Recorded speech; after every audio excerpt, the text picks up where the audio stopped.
Welcome back, my motherfucking motherfuck faces. Y'all know what time it is. That's right. That's right. It's time for Validation Boy live stream, November 6th, 2017. I got an amazing guest tonight. The long-awaited return of this special guest. But first, per tradition, we're going to get right to the first 5 in the live chat. Of course, we all know last week a splendorous new champion was crowned here at Validation Boy livestream chat. That person being Dick Trippin' Balls. Dick Trippin' Balls, we hope that you show up and grace us with your championship-like presence. It's an honor to bestow that title upon you. Here at administration, we'd like to thank you for your participation. All your participation, Dick Trippin' Balls. First 5 in the live chat tonight.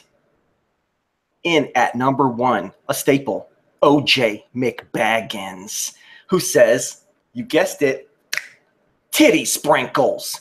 Okay? And then at number 2, the first ever guest, the honorary number 1, a person who I plan on getting in this show as a live guest, hopefully by the end of this month, hopefully within a week, maybe less. It is the one and only Rob S. And this time I'm going to leave his channel in the description alongside my guest tonight, their channel link. And I want you guys to check out Rob S. He's got some sweet videos, okay? Just chill, watch his videos. He's got these badass dogs in the videos. It's good times. In at number 3, a non-Flat Earth proponent, but still an honored guest in our live stream chat, and also someone who I hope to have on as a guest myself very soon. That is Tomfoolery. Hope you all watched Tomfoolery's video that I linked in my last video. And then at number 4, we've got Sweetheart. Great to have you, Sweetheart. And then at number 5, okay, you know who it is. So nice. We all got to say it twice. Everybody say it with me. Schlumminger. Schlumminger. That's right. We got Tomfoolery. We got Rob S. Schlumminger. We got Richard Clark, the old champion. We got Randy Cochran. We got, there's a lot of people in here. We got Tim Ossman. We got Lori Gale. We got, wow, the list goes on. All right. Wade 57. Rebel. Ryan Alves. Ryan Alves is back. We got Troll Team 6. We got Ray, and who says, is somebody else live? I'm not sure. I'm just not sure. We got Sean G. I've heard the name Sean G before. Is that person important? We got Victoria Sarton. Thank you for joining us, Victoria Sarton. Oh, yeah. We got Selaman, and we have HSP Gang, who hits us with a 555. That's right. All right. Rob S. getting the golf clap. Rob S., I want you in here as a guest, bro. Okay. We've also been joined by Pussy Faggot with AIDS Eyes, who says, wee. Sean G says, no, I'm a moron. I hope not. All right. Anyways, guys, we got more important things to deal with now. Okay. We've been joined by a one-time former guest. And as I've often told you guys, you know, very, very highly appreciated and most favorite of guests. And that is none other than the icon, Daylight, Ohio. Are you there, bro? What's up, buddy? Oh, man. It's a great honor to have you in here again. Thank you. Thank you. What's up, chat? Hey, yeah. Everybody in the chat, make sure you show your appreciation, and make sure you guys go and subscribe to Daylight, Ohio. It's the real deal. Okay, so anyways, I almost went on talking about you like you weren't here, bro. Okay, so everybody knows there's a big steaming pile of shit over in the corner of Flat Earth Playground over here, and it's called Event Skeptic and Awake Souls channel. Okay, and they've been out here fucking around and calling themselves the fucking leaders of flat Earth. Okay, I know you're not a flat Earth proponent. Just so it's clear for the listeners, you are not a flat Earth proponent, but still a highly honored guest on my show. And these guys have been. What else have they been doing? They've been declaring themselves the leader, and I know that they've been messing with you lately, haven't they? Oh yeah. If you don't mind, I'd like to read out something Awake Souls wrote in one of my comments today. Yeah, please do. Okay, it says. Well, actually, wait, hold on. Set them up. Set the listeners up first. What was the video about? You want to give them a little backstory? Yeah, there's a video out there. I call it the Jonestown camp. Okay, and this camp includes Event Skeptic, excuse me, Awake Souls, and what's the other one? Enslaved by Media. So Enslaved by Media come out with this video.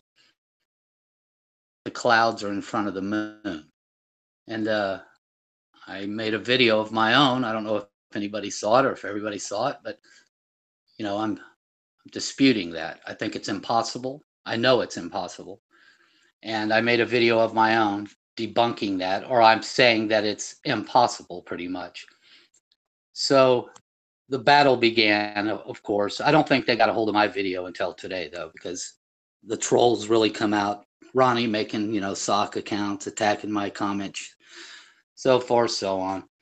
So in the comment section under one of the videos, Jason, which is Awake Souls, wrote this. And this is I'm reading this, and I want everybody in the chat to understand who these guys are. Quote, "You called us out, and we have called you out back. We are the leaders of Flat Earth now, and we call the shots. I will use every one of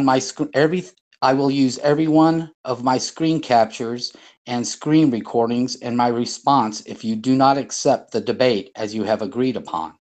There is no weaseling out of this one.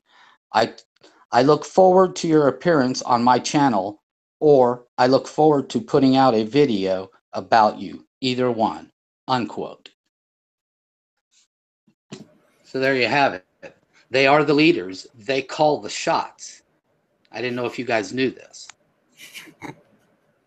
Yeah, they've been pumping this idea that, I mean, they're just out there. I almost think it's a joke, man, at this point, because go ahead.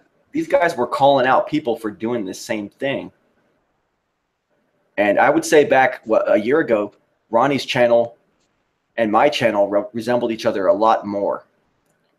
He was just some fucking guy come out here. He would have his opinion. He'd be fair. Of course, he had his enemies. He had his friends.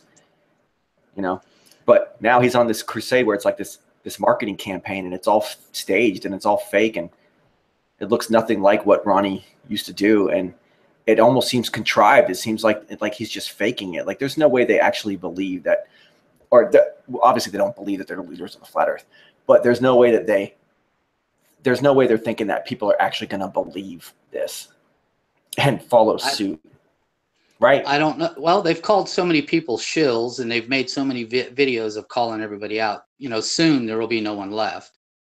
And it's just bizarre how this all took place. I watched it unfold. I've been in this since August 2015.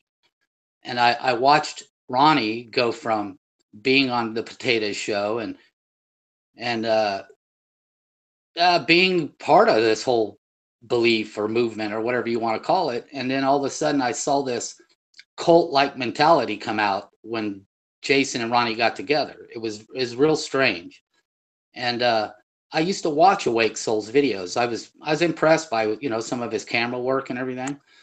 And then he started this clouds in front of the sun, clouds in front of the moon stuff, and I was like, now wait a minute. That's where I kind of drew the line.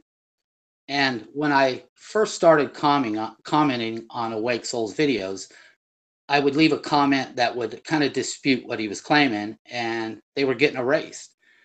So, I'm going to be straight honest here. After a while, I would just leave a comment later like, "You fucking clowns," or, who knows what I called them. I probably called them every name under the book. I don't know. But now they're claiming that I have no video proof to debunk their videos.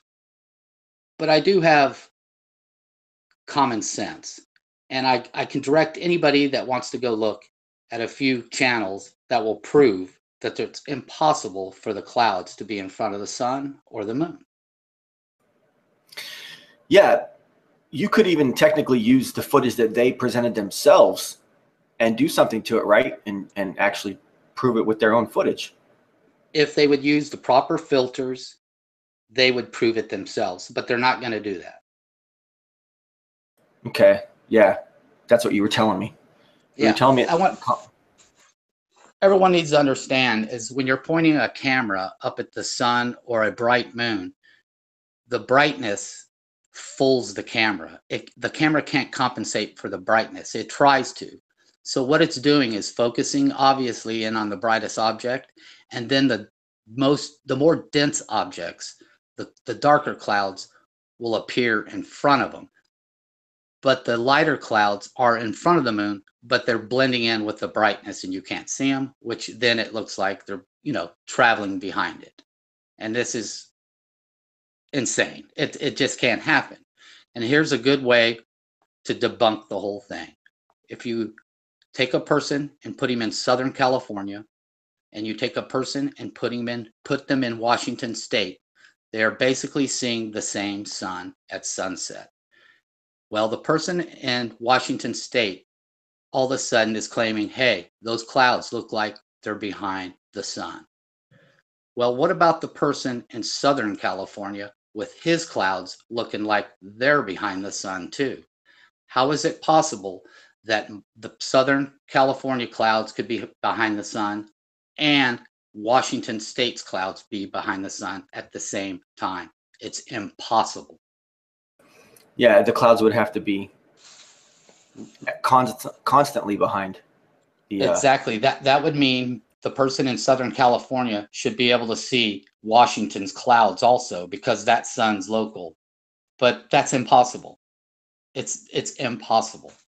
If you go to Z Proxy, which has some beautiful footage of a 360 camera on a high altitude balloon, all the clouds on this Earth are below the camera. Some of them hundreds or miles and miles below the camera, and the sun or moon is always above the high altitude balloon. What happened to those clouds that were behind the moon and sun? Did they all of a sudden run back down to Earth, or where'd they go? Yeah, I see what you're saying. Show me any high altitude balloon with clouds behind the sun and the moon. Show me any footage of it. Very interesting point you make there. Yep. So basically, they're showing in their video, they're showing this one small cross section, with the celestial object, I guess we can assume and say, for this discussion, very close in the frame, taking up most of the frame. Or am I correct about that or no? They could be. It could be. The zoom doesn't matter. It's just the brightness of the sun or the moon is what's causing this effect. Yeah, because I noticed in your rebuttal video, you showed yourself sitting in front of a window with light coming through it, and there was a string hanging there. And as you moved away, the camera adjusts. That's correct. And they could do that with certain filters on those camera lenses, and they would bring out those clouds that are really in front of the moon or the sun. Okay. Now, Vlad. I'm sorry. Go ahead, bud. No, I was just gonna say we got Vlad in the chat. What's up, Vlad? How you doing, bro? But go ahead. Sorry. Ronnie does have a video with. He sent it to me, or I clicked on the link today, and it has chemtrails, and the chemtrails are casting a shadow on clouds behind the chemtrails. And in his logic, the sun would have to be in front of the chemtrails to cast the shadow back towards the clouds behind it. You would have to get a visual look at this, but I'm just explaining this to everybody if they ever go over and see a video like that. That's basically the brightness of the sun reflecting off the surface of the earth, casting the shadow back through the chemtrails, back to the clouds, and so forth, so on. Just like moonshine or earthshine on the moon. It's the same effect. The brightness of Earth can cast shadows. the same way. That's what's going on there.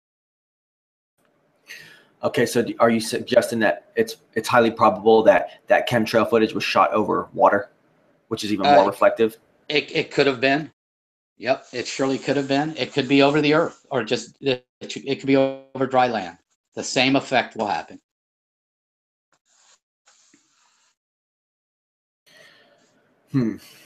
Yeah. I'm all for people researching flat Earth or whatever the topic is, man. I'm all for it. I love some of this footage. And when I first got in this stuff, I actually had to look at these clouds and I was like, that is bizarre. But once you put common sense to it, you surely will see reality and know that there's no possible way the sun could be so close to us that a cloud's going behind it. If that's the case, then I should be able to see your clouds in Florida, and you should see mine, because what if my clouds are going behind the sun the same time as yours are going behind the sun in Florida? Yeah, if that were happening, that would mean that the clouds would have to be on just a much, much higher altitude plane than the sun and the moon. Exactly. Like at all times, at a constant. Right, and we all know that's impossible. Yeah.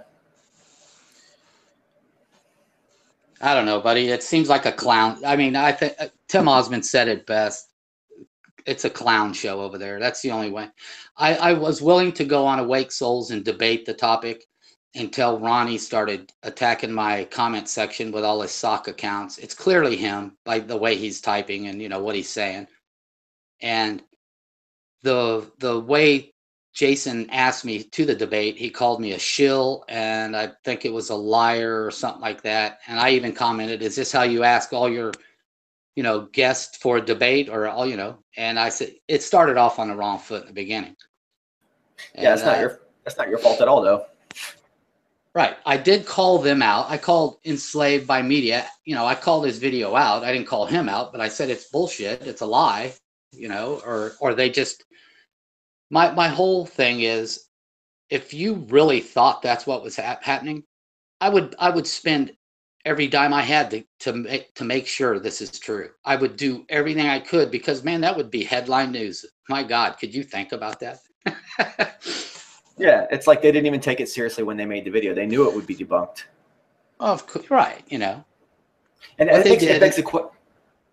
What they did was took their camera and they shot it. It looked cool. It did look like the clouds were going behind the sun and the moon, and they went with it. Record, upload, YouTube, write a nice, headline, and that's it. They didn't go into any more trouble to debunk themselves, and they still haven't. Yep. That's exactly basically what I was just going to say. Like, by this point of them guys being involved in this level of the debate and having invested this much time and energy in it, and having grown their channels, having made XYZ number of appearances on all these top channels and everything, and having a reputation, it doesn't really make sense that they would even try to do such a thing. I mean, that's something that's been debunked years ago, right? That's an old thing, right? This is an old phenomenon that happens in photography going back decades, if I'm correct. Yes, you are correct. Think about this, though.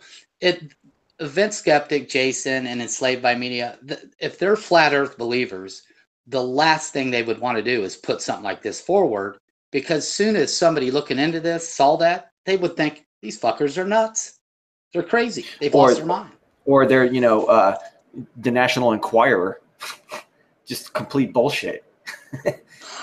Exactly. That's more like it, though, the National Enquirer. Yeah, just bullshit sensational headlines with no merit whatsoever, and just on its face debunked. Elvis is Bigfoot, and they're both still alive, and they're aliens.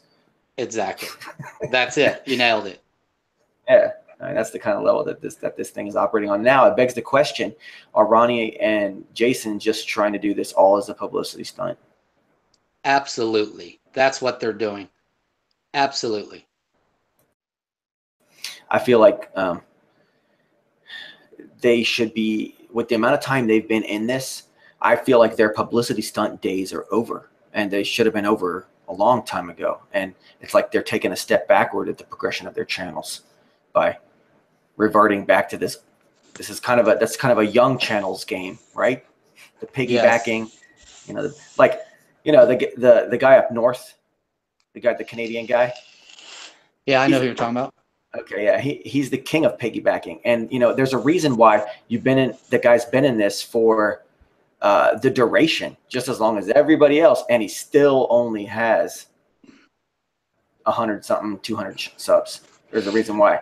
Eventually your channel grows. Oh, but you hit 500 recently. Congratulations, big. No, 4 something. Oh, you were at 5, I swear. I'd like to point something out to everybody, though, that Glenn did bring to my attention, and I do believe it's true now. Glenn brought to my attention that subs are bought. Well, I made my clouds behind the sun, clouds behind the moon video the other day. And I'm not bragging on this, but to bring to everyone's attention, Enslaved Media is the one that made the original video about clouds behind the moon. And about midday, he had 30, 35 views, and I already had 70. And he's got thousands of subscribers. I have 400. Why is it the debunk video is getting more views than the actual video? Does he have thousands of subs? Mm-hmm. Doesn't make sense. I could be wrong about this, but I think I was telling you this earlier. I thought about a month ago that they had about 1,200, 1,500 subs, 1,400 subs, and now I look and they're at 3,400. And really? And their video only has 3,400 subs and it has 85 views on it, and it's from how long ago? At least a day ago. 2 days. 2 days, and it's got 85 views, and you got 3,400 subs. There's no way. Right, and I've got 400 and something subs, and I've got, I think, 150 views. Yep. That about evens out the 400 subs, 150 views, but the thousands of subscribers and only, 80 views. What's up? And here's what I really believe is happening. I don't know if they're buying their subs. I think people are sub to them just to watch the clown show go on, because it's pretty entertaining to see human beings in the 21st century act like this. It's entertaining as fuck, if you ask me. Yeah, I mean, yeah, but when they push the wrong buttons, it can get old real quick, though. I agree. And sometimes they're just like out of control right now.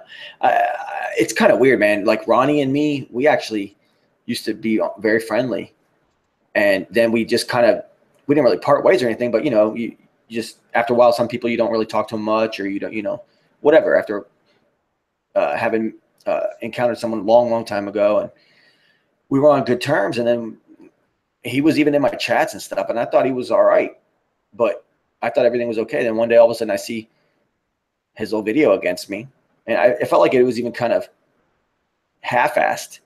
And so I was like, man, should I even bother? But I know he's got a big channel, and kind of it's just, I don't know why the fuck Ronnie's trying to fuck with me.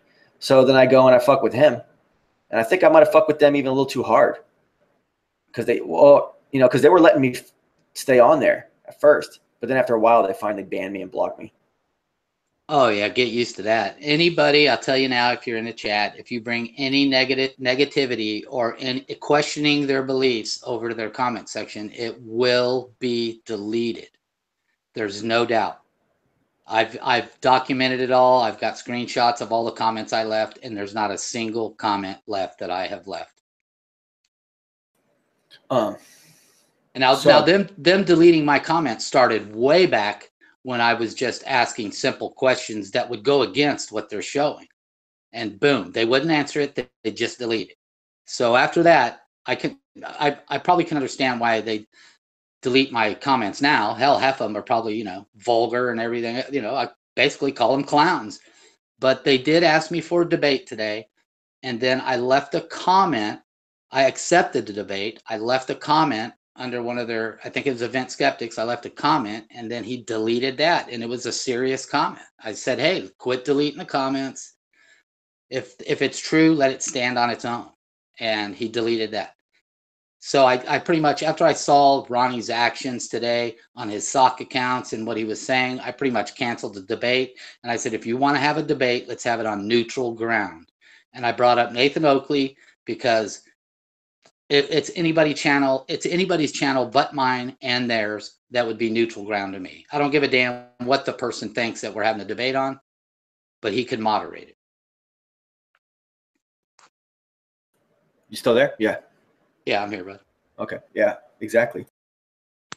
They're being very fanatical, I guess is the word.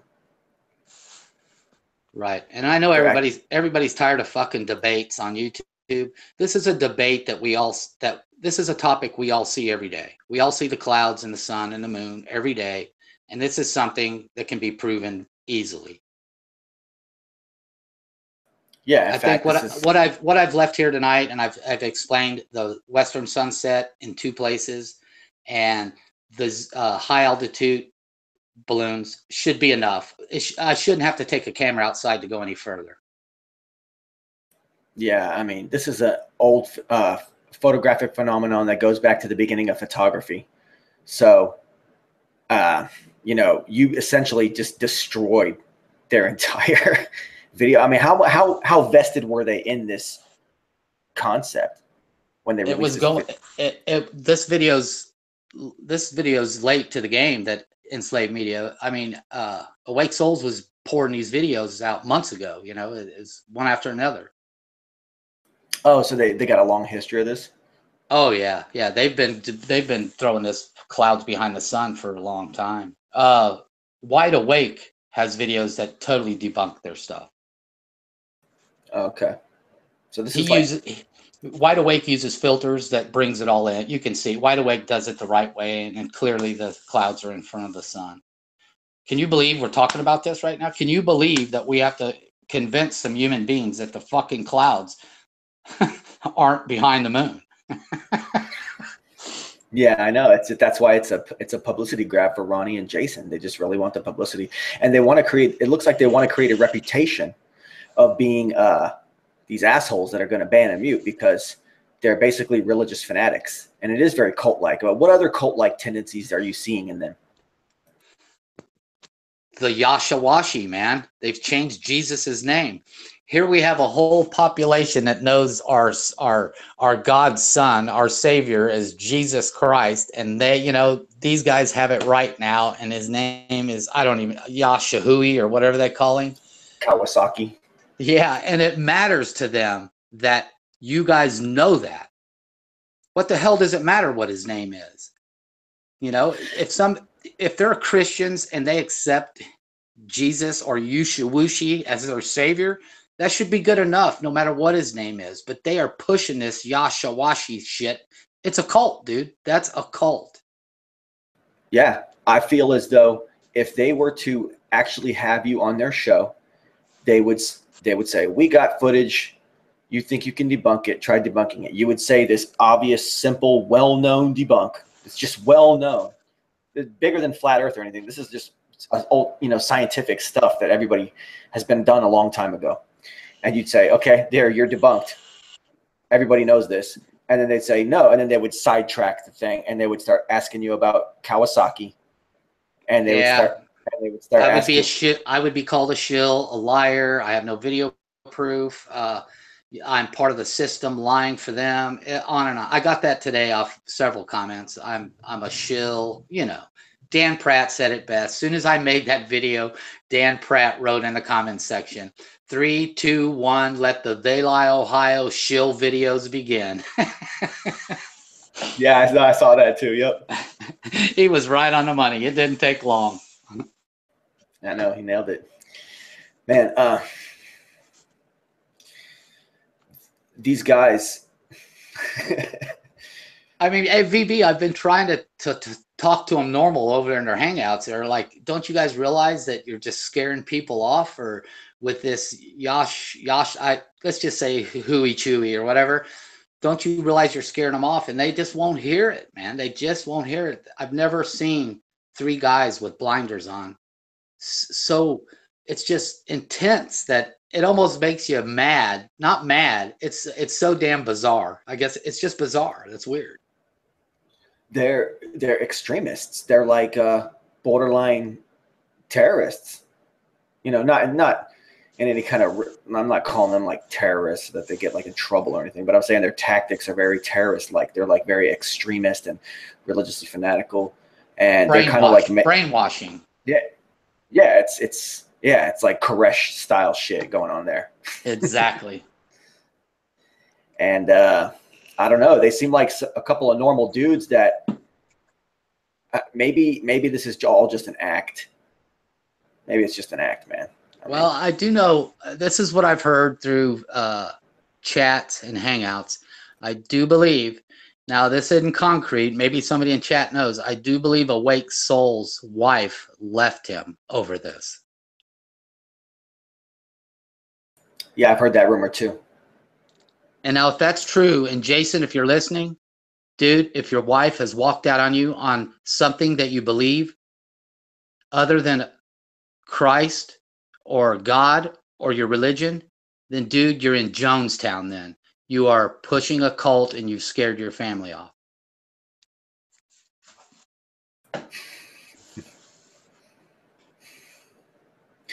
Ryan Alves is in the chat. He says, I want to punch his face because everyone likes him for no reason.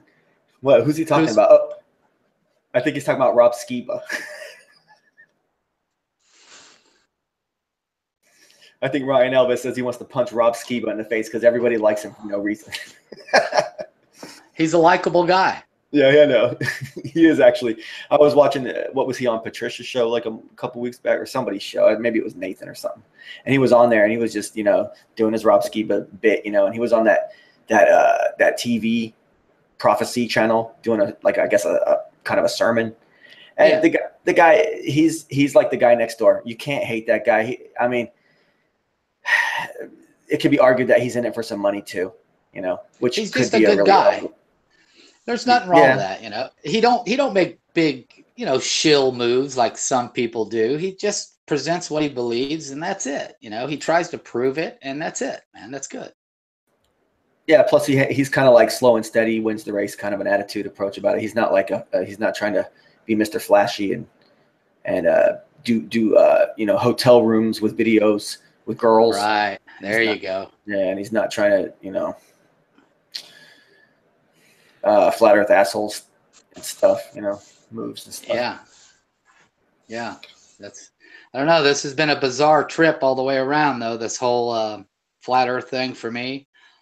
I'm not a flat earther, but I've never been against anybody researching something. And if you can, to the best of your ability, try to disprove it, then do so, but do everything you got to prove something or disprove it.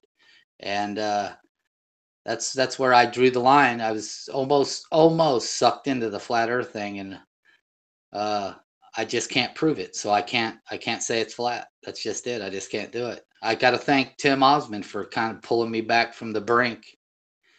I didn't physically meet Tim or talk to him, but I was listening to what he was saying, and I went and checked out what he was saying, and he's right. As far as I can see, his proofs are enough to keep me out of it. And, hats off to Timmy. Yeah. Tim's definitely out there fighting that fight, Well, he's not a dumb guy. He's intelligent as hell. I don't know how old the guy is, but he's definitely schooled. He's when I say that, he's educated, no doubt. I think he's in his early 20s, man. Well, there you go, man. He makes a lot of us look like dumbasses. I sent him the link. I don't know if he's going to join or not. I think he did a live stream with Issa earlier today, and I think they were like blazing out. He did. I was over there. They were in a car, man, and I was in the chat, man, and someone showed their ankles, and I was like, "There's those ankles." But so I don't know if he'll join. Maybe he's been drinking all day. He's probably been partying. I guess they're in Denver. Yeah, he don't drink. Yeah, I guess he don't drink no more. I guess it got a hold of him real bad at one time. I it did does. want to. I did want to talk to him, man. I really did. I know. He was in this chat earlier too, and I sent him a message saying Tim, all that. So, Right, Timmy, come in. Yeah, I wasn't trying to put you on the spot about Rob Skiba or nothing. I was just joking around because fucking Ryan Alves was just saying funny, good shit, the kind of shit that Validation Boy live stream chat is known for and come to expect. Right. From Well, people, I don't, VB, this is one thing I've learned in this whole fucking mess is there's going to be people I like and you hate, and there's going to be people I hate and you like, and that's just the way it is, man. It's a circus out there, man, and I don't, that's just how it is. I know, man. I know, and it's a delicate balance, and and hating someone by proxy, sometimes it happens, but it's never really. It really comes down to this: when some shit goes down, okay, person A screws over person B, and then person C is in the middle of it, or whatever, and they're torn this way and torn that way. As long as person C doesn't, I don't know, man. I know what you're saying, dude. It all comes down to individual basis, is what I'm trying to get at. Like, right. Flat Earth Reset and Dan Pratt went at each other. At the time, I loved both channels. I'm always going to love Dan Pratt. He's one of the best of all times. And but I was like, I didn't understand what was going on. I just didn't understand. So I tried to defend both of them to each other. And Dan was so cool. He was like, it's all good, BB. You might not understand what's going on, and his comments and stuff. And right. Dan and has. Go ahead, man. Sorry. Well, no, I'm spacing out. Go ahead. Dan has come a long way, man, and I remember the first time I saw the first damn flat Earth video I saw was this guy. He's called the Old Marine, and it blew my mind that he was even talking that the Earth was flat. But that's where it all started for me, and it led to Dan Pratt. And if you look back at you can only remember it because Dan's erased those videos, but Dan used to have the fire, man. And when I say the fire, he was all in on this. The topic was always flat Earth, proving it, using demonstration. And I think the shills just bombarded him to pieces because he was one of the first in. And he was the, how should I say this? He took most of the fire in the beginning because this was a new topic and Dan was getting shredded, man. And he's calloused, I guess I would say now. He seems calloused. And that's why a lot of the times I think he opens his videos off laughing. Yeah. Because he's been fighting this. He's been tip of the spear, I guess, for so long. And just that attitude of like, warrior mode. Go, go, go. Put it out there. Do it the right way. It just pissed so many people off because it's like, look at this guy. He's on fire with a passion about something, and they wish they could have it. And they're like, well, maybe I can steal that thunder from him by shutting him down and proving him wrong, And then they end up getting fired up about their side, and then Thunder's trying to get stolen. It can be tiring for Dan. It can be tiring because it ain't like he was putting the truth out there to show off or anything at all. He just really had a fire in his gut about this, and the fact that he had that passion, it made him impervious to the damage for so long. But I guess after a while, it can sort of catch up to you. But he's still going, man. He's never going to stop. I agree, man. He might take breaks. He might delete some videos, but hey, like you said, he'll keep going, and that's cool. He's one of my favorites, man. I like the guy. He's one of those guys. If you weren't here in the beginning, you would see a different man. But us that have been here a while see a Dan Pratt, why he's how Dan is now, and I respect that. I know. I respect that, man. Yeah, to see him now, if someone came in watching now, they'd be like, oh, you know, they don't know. They don't know, Right. man. He goes so far. Because we've all, people that have been watching Dan, we've sat through hundreds of videos, right? Right. So, and we've seen him talk about all kinds of subjects and been inspired heavily. Man, there's been times when Dan Pratt said some shit and just fucking blew my mind, changed my life and shit. And just one little 32-minute video on YouTube. You know, it's like, whoa, mind fucking blown. I got to rethink everything now. Hold on. Dan Pratt just fucking shifted my paradigms, you know? Yeah. Bob from Glowbusters, I believe a long time ago, made a video with some music playing in the background, and Dan Pratt was the narrator. And it was an awesome video, man, what Dan had to say. It made so much sense.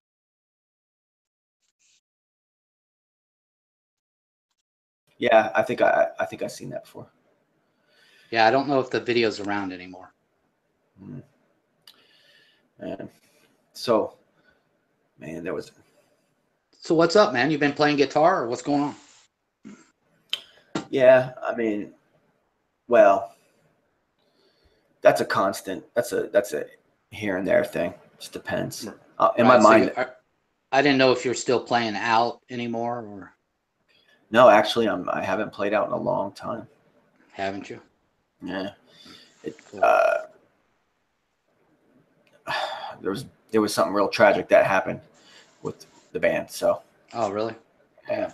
I don't really want to talk about that on air. I'll tell you. I think I'm pretty sure I already told you in private a long time ago. Yeah, man. Yeah. And so other than that, yeah. So in case he wants to join. Man, I'm curious, dude. I don't know. I think you were in the chat, but you were in the chat, and I fell asleep, dude, because sometimes you guys' chats go for a long time.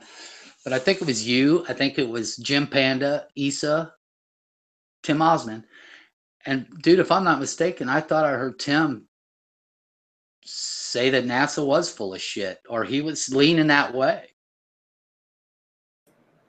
Oh yeah, that might have been Gem Panda's. That might have been Gem Panda or Debate Flat Earth and More episode 18, I believe. That's what you're talking about. Well, whatchamacallit was in there. Lewis was. It was Nathan. It was Nathan Oakley's show. Oh, that's it. Yep, those were pretty good shows. I like those. I wish he would do more. Yeah, I thought he was going to just keep doing it forever. Yeah, and I would imagine it takes a lot of time. But I mean, that show right there with that lineup, that was the shit, dude. That was a good lineup with all you guys in it right there, because you had every part of this topic there. And Jim Panda, he almost had me with Believe in NASA with his documentary, and then I pulled back and I said, wait a minute, damn it. I got a question though. If rockets actually go into space, how come we don't have a fucking video from the ISS filming Earth and a rocket popping through, going and then shooting up? Yeah, popping through the alleged atmosphere, right? Yeah. Yeah, because they've done it in Hollywood 1,000 times. I don't need to show you the real footage. Right. Where's that footage? You think when whatever that rocket is that goes up and brings them supplies, you would think at least once they would say, hey, here comes our supplies, let's film this coming through the atmosphere. I'm sure it would look like a flea or, really small, but still, let's see it. Yeah, plus there's always the whole, ridiculous thing about how do rockets propel themselves in space if there's no atmosphere, if it's a gravity. I mean, rockets and ignition has to propel off of matter, and if there's no matter there, if it's a void of vacuum, then there's nothing for the rockets to propel off of. Now in the Voyager 1, they said that they use these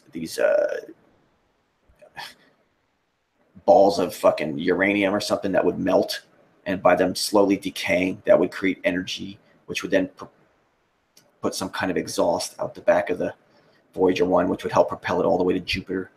It's completely ridiculous. Something that couldn't be demonstrated here.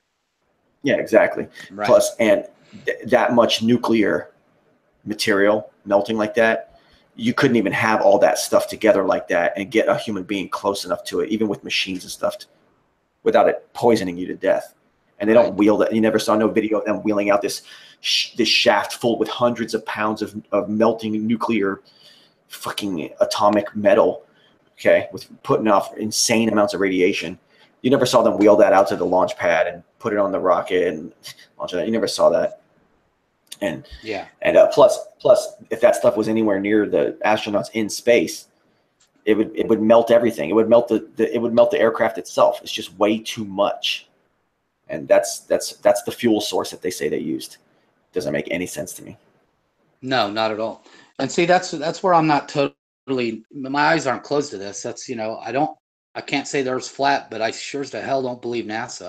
I've seen too much. And I wish some these globies would say, hey, okay, we don't believe the Earth is flat, but we do agree with you that NASA possibly could, be full of shit. Come to the table, meet halfway, and say, let's figure this out. But that's not what we get. It's either down the middle. You either believe it or you don't, and that's it. Yeah, for me, it really has, like I've said before on my show many times, it has come down to it's a belief. Either you believe it or you just don't believe it. And I think that cuts for both sides. I think that, begrudgingly, Tim even agrees to that. He'll never actually say it, but, Right. That's the show I'm talking about, though. I think he said Flat Earth's got that going for him, the NASA conflict there. I mean, like I said, man, we would have saw a rocket pop through that atmosphere sooner or later. They would have filmed it. Oh, yeah, they would have exploited that, man. They would exploit all their stuff. They would love to be the stars of the show. They'd love to be on TV. They would love it if every night on 2020 it was like, watch how awesome NASA is. Look what this awesome footage they just sent us. And they'd be the star of the show, and then they could all be rock stars, Right. Why wouldn't they? Go ahead. It'd be so American of them to want to be rock stars for their big achievements in space, wouldn't it? Yeah, definitely. Man, I pretty much have had, time to look at every view of this, and I haven't moved anywhere on the whole deciding one way or the other, and I really don't believe if it's not found out by now, it's not going to be. And I think you've taken the stance that you're comfortable with, and that's it. The original flat Earth dogmatist, and now conservative flat earther. Yeah. Does it make sense to you? The crap that comes out of my mouth? It makes perfect sense. I might have to think about it for a few nights, but I say, yeah, he's making sense to me there. I mean, when it all boils down to it, because I ain't going up there. I know you ain't getting in no rocket and going up to the edge of the sky. I know I'm not. So it's really tough. We don't know what we're really looking at up there. And see, I could have flipped the whole thing on you today and said, well, the moon's intangible. So how do we know the clouds aren't going through the moon? But then that'd be stupid. That'd be taking it way too far. But I do know the clouds are tangible. We can go through the clouds. And every time we go through the clouds on an airplane, the fucking sun's above us still. And so is the moon. Well said. Yeah, exactly. Man. But the footage I'm waiting for is that footage once you break that barrier through the clouds. I want to see those clouds behind the moon still. 40,000 feet up. Let's see those clouds. When you're 40,000 feet up, I want to see the clouds behind the moon then. I want to see those clouds behind the sun then. Yeah, exactly. It's just never going to happen. Anyone who's taken a flight knows that you get above the clouds and you're up in open space up there, and you can see the whole plane of clouds beneath you. And they only go to they can only get to a certain altitude, those clouds, because of moisture and pressure and stuff like that.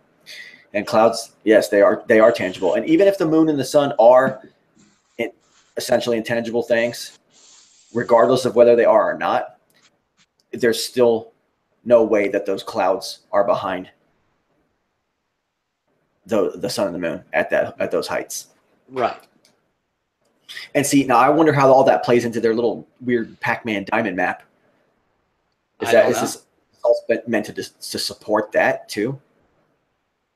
If they go with the simulation claim that it's all just a simulation and you're seeing your sun and your moon over in Florida and I'm seeing mine over here in Ohio, then you're living in even more bizarre world. So that's their only way out of this. That's it. Okay, so they think that we're essentially like The Sims or something, right? Yeah, simulation. Second Life. There it is. So, you know, to prove my point of the western seaboard and you seeing the sunset in two different places, Washington and Southern California, the only way they could say that we're both seeing the same sun, but the clouds, or they would have to say there's two different suns. If we're both seeing clouds behind the sun in both locations, it would have to be a cartoon simulation, something like that, which they claim.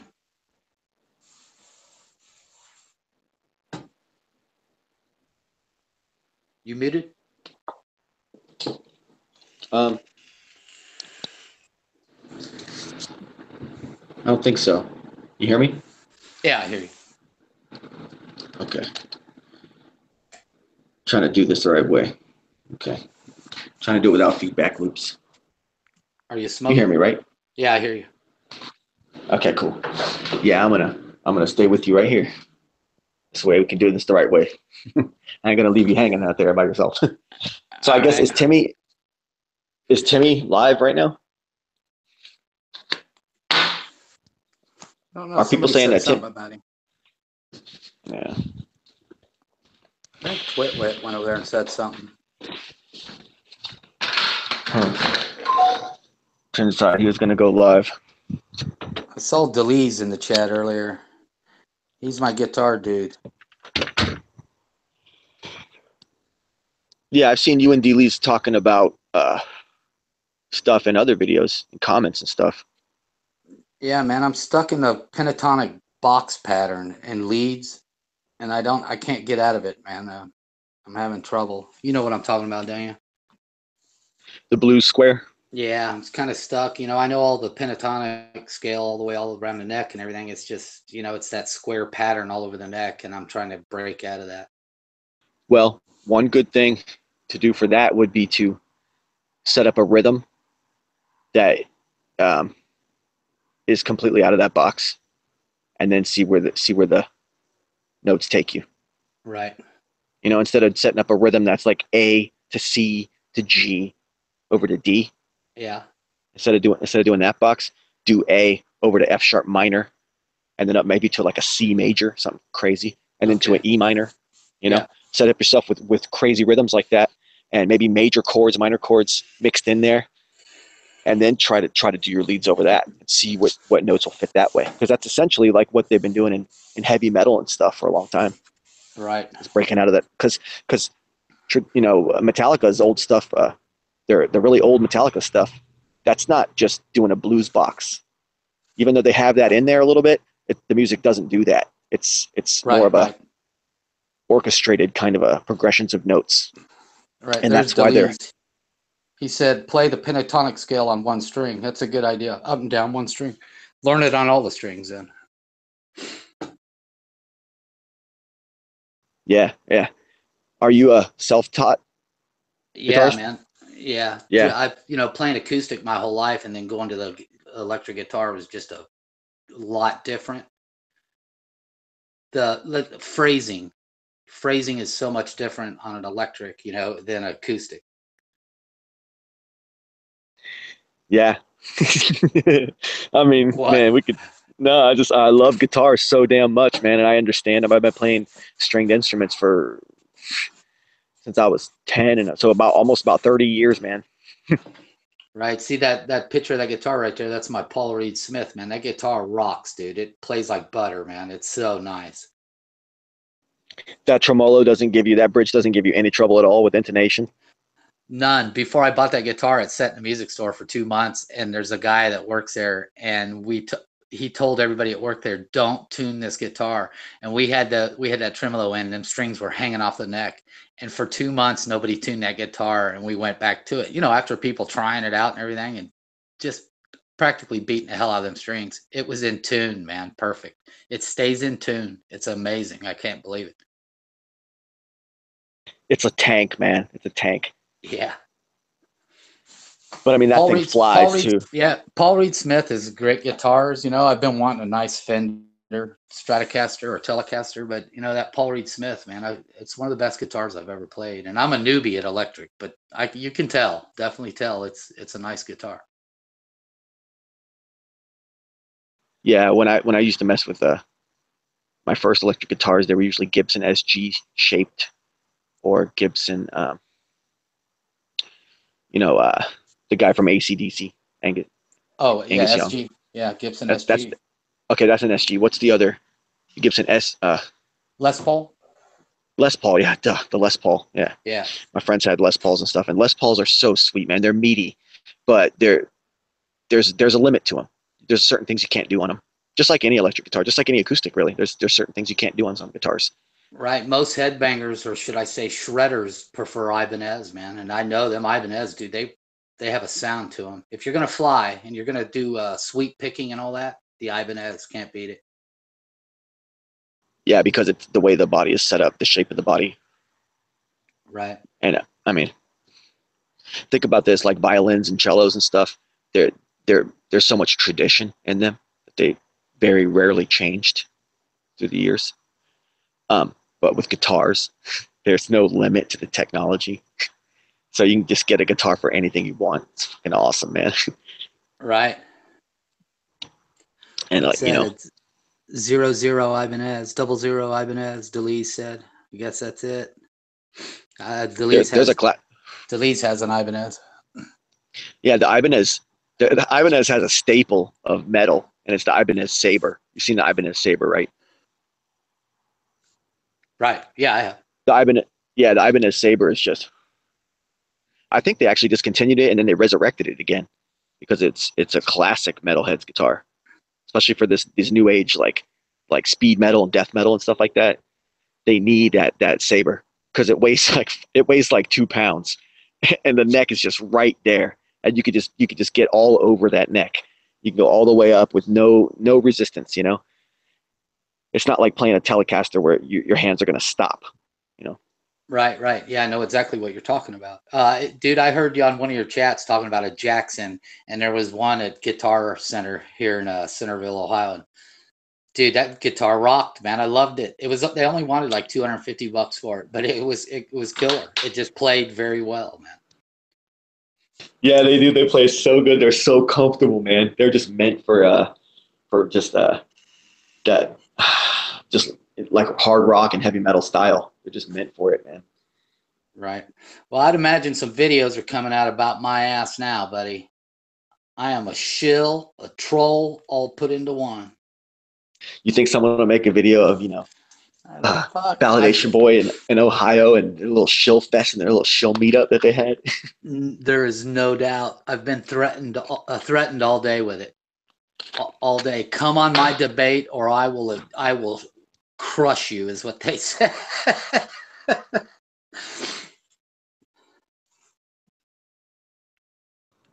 Fucking losers, man.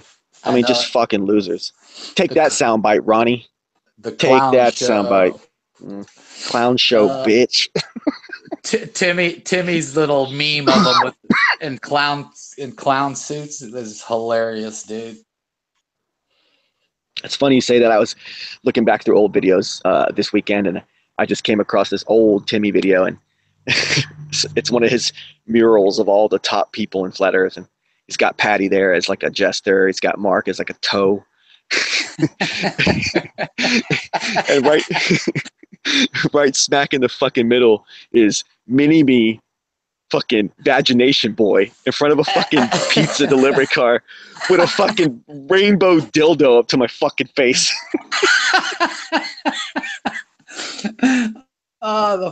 It's fucking clever as hell. What the fuck? It's funny, man. What else would we do for entertainment, man? I know, man. The fucking bitterness that we used to have. I mean, there's been, if you go back and I'm sure, I mean, you were there for all of them, but um, go back and listen. When I go back and listen, I hear myself talking like serious shit about Timmy, you know, like really fucking trying to fuck him up and stuff in the middle of these wars that we all used to have with each other. Well, yeah, I had a video out once. Is me and Jed Skeptic were at war at that time, and Tim come over and commented on one of my videos, and he called me a fucking old man or something like that, or it was something like I can't, I think it was something like get back to your rocking chair, old man, or something like that. And then later on, he commented on one of my videos, and he was saying, "Dude, I'd like to talk to you, and you're right there or whatever." And he was nice as could be. And I said, "Well, fuck you, motherfucker. You call me old man and all that, and you want to come and talk to me now, Yep, I know. It took me a while to establish a rapport with Tim, but now we communicate in the back lot communications. You know what I'm saying? I've never disliked him, man. I've always liked the guy, he's just, I don't know. He's just,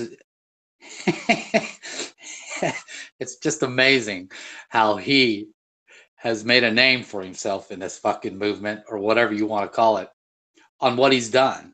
That and alone, somebody mentioned this should be documented. Well, dude, he's got to be on page 1. There's no doubt. Yeah, I know. He's key to the whole thing. I feel like all of us are, though. Man. Everybody We've all plays been a there. part. Everybody. Yeah. Everybody knows who you are. Everybody's seen you since way back, man. So. Yeah, I used to stay quiet, man. I was like, I just observed, and made a few chemtrail videos and all that. And then I think I got trolled my first time. And I was like, Spaceman. He was the first one to troll me. I was like, damn, this guy hates my guts. So I guess that Flat Earth conference is happening tomorrow. It is. How'd FEMA go? Anybody know? I heard it was good. Was it? Fucking Issa would be cool to party with. Yeah, so would Tim. Yeah. I don't know about Jed, though. I don't know, man. I think a lot of people take his shit real serious and would probably physically want to fight and stuff like that. And that's where I draw the line. Who, Jed? Talking about Jed? No. I just think some people in this, like, for instance, I think if Tim showed up in certain places, I'll just lay it out on the line. I think if Dell come across Tim Ossman, I think Dell's going to try to kick his ass. Yeah, could happen. Because I've seen steam coming out of Dell's ears after Timmy fucking sniped him. That motherfucker was pissed. He was seeing red, dude. I know. People would pay a lot of money to see Dell beat up Tim. I just wouldn't want to see it, though, man. It is what it is, man. It's a fucking. It's either, I don't know, man. Maybe he's right. Maybe this whole fucking thing's a psyop, and he just sees it that way, and that's it. Fuck, if there wasn't a Timmy's out there, it'd be a fucking solid echo chamber then. Can you imagine if there was no Timmy's out there? Even if I hadn't been out there, because I'm one of the first people that started calling out these top people too, but Yeah. from their own side, and that was unexpected. They didn't like that at all, man. They fucking hated my guts. Do you remember? Oh yeah. Fuck yeah. I hated your fucking guts. What are you talking about? I thought this motherfucker fucking claiming my lunar waves fake. Oh my god, I fucking went wild. I was like, god damn, who is this? And dude, when you first showed your face on screen, I was like, god damn it, that voice don't match that face at all. Yeah. What did you think I looked like? Some dweeb with glasses? Oh yeah, pocket protector and all. My old lady was Fuck. my old lady was convinced that your voice was a robot, dude. She goes, "That's a fucking computer." I go, "No, it's not, man." I said he reads his scripts and shit. He writes this ahead of time, and then you went live one night. I was like, "I'll be a son of a bitch. He looks different." Okay, I'm gonna switch back. Just bear with me for a second.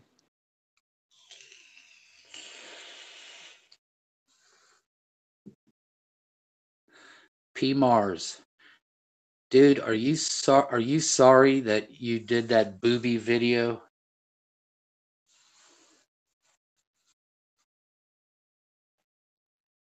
What is it?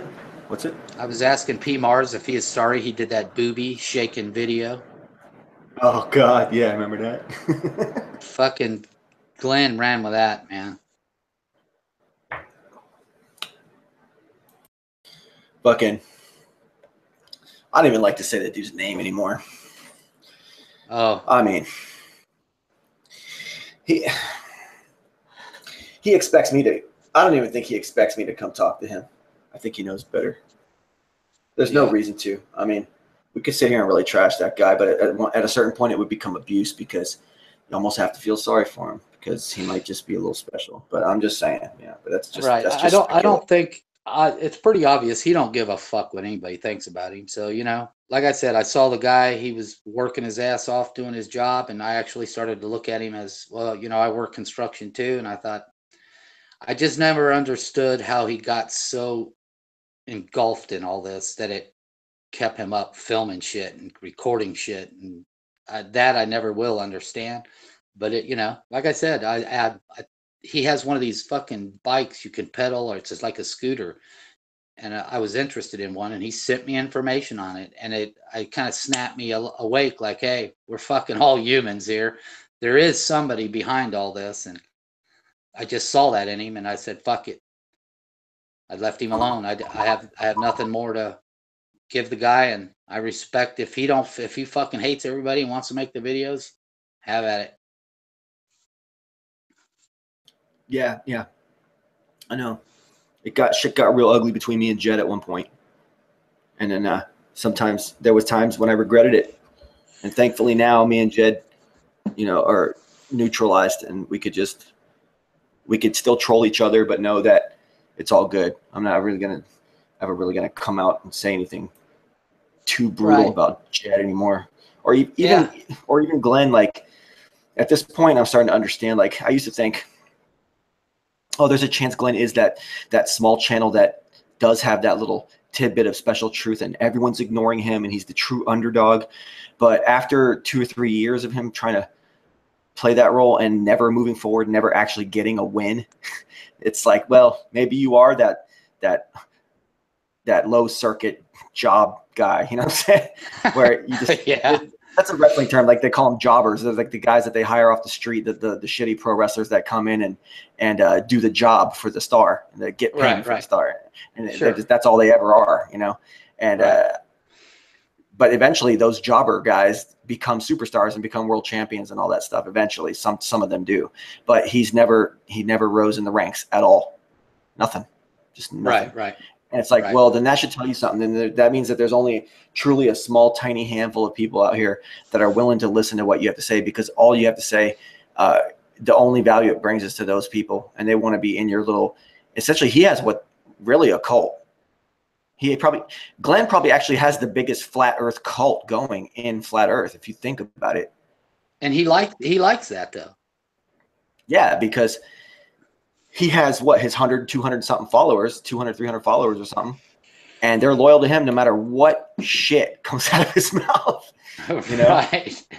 He doesn't have to have any he doesn't have to show any checks and balances within himself like how you do and how I have to do, since we have like several hundred subscribers, We have to show integrity in our shit. We can't just come out here and bleh, like what Ronnie does. Right. Or at least we feel responsible, like we're responsible kind of guys that feel like we should do that. I guess maybe that's what separates us. Maybe that's why you can be a non-flat earther and I can be a flat earther, and we could just be cool as hell with each other. Right. It's like you said, dude. It's something you believe, and that who am I to tell you what to believe. But you're not, well, the clouds behind the sun fucking incident deal. They don't, it's Say not it again. something, the clouds behind the sun, or the cloud behind the sun, the clouds behind the moon deal. That they're claiming this is happening, and this isn't they don't claim it as a belief. They're not investigating it. They've nailed it down. Dude, this is it. You know, your sun is local, your clouds are local. And that's different from the flat earth. And the reason why is this is something that we all can prove, and we have.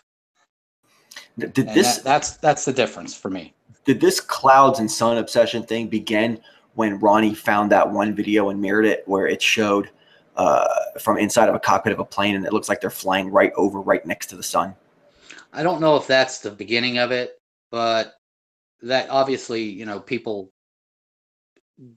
I don't know what they believe on that. I don't know if that started it for them, but obviously that jet's flying and the sun is going down over the horizon, and it's looking, you know, the sun is basically shining through the clouds from the horizon. And at that point in time, that plane is actually, if you drew a straight line out, that plane is actually higher than the sun from its location, if you understand what I'm saying. But if you were to fly towards the sun, obviously you're going to be below that sun. Oh, because the sun was so far off to the east or something or whatever. Right, it was setting and shining through the clouds that the plane was above. Oh, okay, it wasn't the actual sun right there. No, fuck no. Sure looked like it though. You're right, but you can imagine somebody 200 miles to the right of that cockpit looking at that sun. Well, they're seeing the same sun, but it's farther out to them. What altitude were those guys at? Does it say? No, I don't know. It is bizarre looking. I think it's awesome picture or video of that. You know, it had me scratch my head. And then if you just put logic to it, hey, the sun's going down past the horizon and it's shining through the clouds, which the jet's above the clouds, and there's your answer. Sometimes we just have to put logic to all this instead of jumping to conclusions. Remember, there's somebody, if that sun was right there in the clouds, well, then the people on the other side of the sun wouldn't see the sunset. They would be looking east all of a sudden and seeing it rising, because it had to be between the jet and someone 200 miles off to the west. They would see the sun would have to be looked at two different directions at a local point, and that's never happened in our lifetime. Yeah, exactly. And on top of that, the sun would also be melting everybody's face off if it was exactly. Oh, fuck. I can't believe we're fucking two adults that have to explain some of this fucking shit, man. That's what I said, dude. It was just bizarro world when I started. Those guys dipped into this fucking Jonestown cult of theirs. It just went off. It just went off into the deep end. How can you take them serious about anything? Yeah, exactly. And on top of this too, what they're showing us with their theories here, they're showing us video footage, okay? And the video footage is squared off. It's sectioned off. You only see within the parameters of that screen, okay? It's a limited camera shot. You're not seeing a full perspective of the entire environment from the observer standpoint. You're only seeing this little cross section, this little image that's captured. So right. Cameras can be angled, filters can be added, effects can be physical effects while taking the picture. You know, getting an object between you and your subject, opaque object between you and your subject. Everything like that can alter these images. What they're doing, it's still just, it's like the same thing as when the dog cam footages allegedly show a flat Earth from really, really high up. Well, right. you're still only getting that partial view. You know, you're still within the parameters of that camera shot. You can't see past. Exactly. So a lot of that footage. That's why I steered everybody over to Z Proxy's channel. A lot of his high altitude balloon footage is in 360. You can actually move the video and take a 360-degree view of the whole sky, everything. Awesome videos, man. And it's interactive like that. You can actually choose which camera you're on. Yeah, you just slide your finger across the video, and the video will move. You can move it 360 degrees all the way around, completely around. Dang. He had that many cameras going at once? Is that what it is? It's a camera you can buy. He's been trying to get me to buy one for years. It's an awesome camera. It gets 360. It's continuously shooting a picture. All the cameras on the board are shooting at once the video. How many cameras are in that unit? How many actual gates? What are they called? Apertures. Eyes. I can't answer that. I've looked up. I can't remember, but I've looked at them online. They're pretty expensive, but they're well worth it if you're into it. It's well worth it. Are they like? Is there like more like 9 cameras, or are we talking like 150 little mini cameras or something crazy like that? I would say like 6 to 10 cameras in this one unit. Okay, yeah, that makes sense. Yeah, pretty awesome though. Wow, and I guess they wouldn't be fisheye either. No, it's not. It's not fisheye, but that's what's cool about this is that's why those videos he has are so critical. You can move all the way around, and every single cloud is on miles below the high altitude balloon, and the sun is, who knows, miles above the camera also. So it definitely separates clouds, sun, earth. It separates it all. That sounds cool, man. It is cool. Oh, dang, there was something else I was going to try to get at with that. Very cool. Okay. But back to the airplane or the jet footage of the sun and the clouds. If people have to stop and think, the pilot's viewpoint, let's say the pilot is flying over New York City and he's headed east out into the ocean, and he's at the shoreline. Just remember, somewhere in Florida, somebody's seeing that same sun. So how are they viewing it? In order for that pilot to be seeing that sun right there, that person in Florida would have to look up the coast to see that sun. And that's not what we see. You follow me? Yeah, if the sun were that close, it would actually be so locally by New York that a Floridian would have a completely different perspective of what the sun looks like. Exactly. Same with clouds behind the sun. If you're in Florida and you see clouds behind the sun, and I'm in New York, what about my clouds behind the sun? What am I seeing? How am I seeing this too? It's because it's all perspective. It's the camera playing tricks on your eyes. Hmm.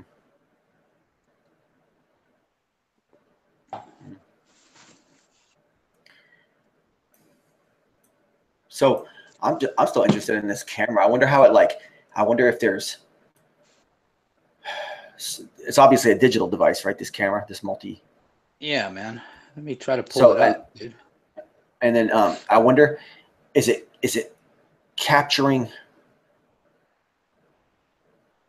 digital data into separate databases, or all into one database, or into one hub, or?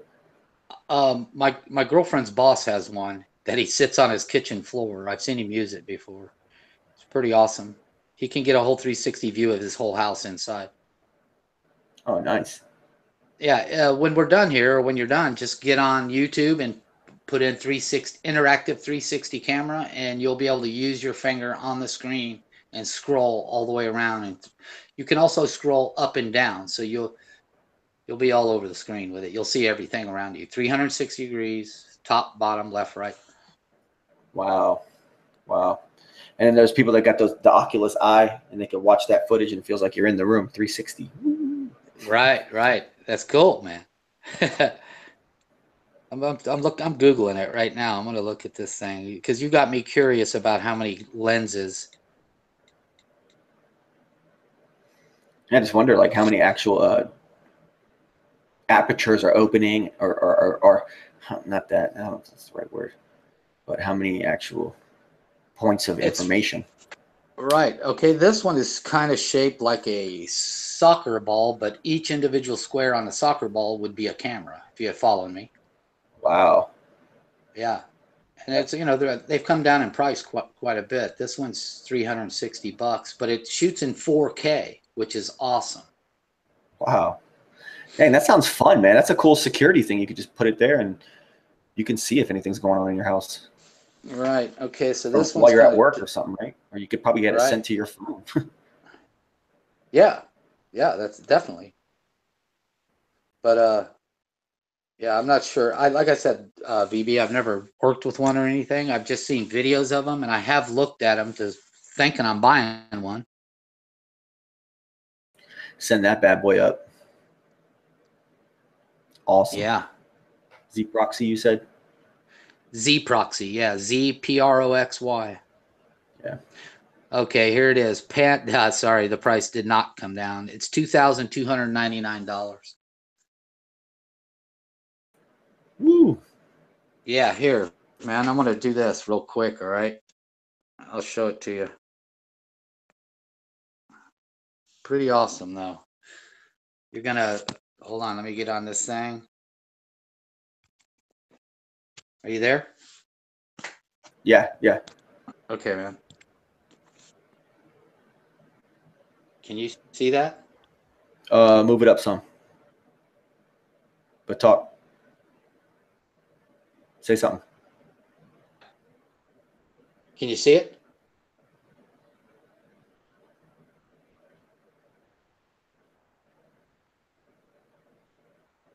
Yeah, yeah, Could we you saw see it. it?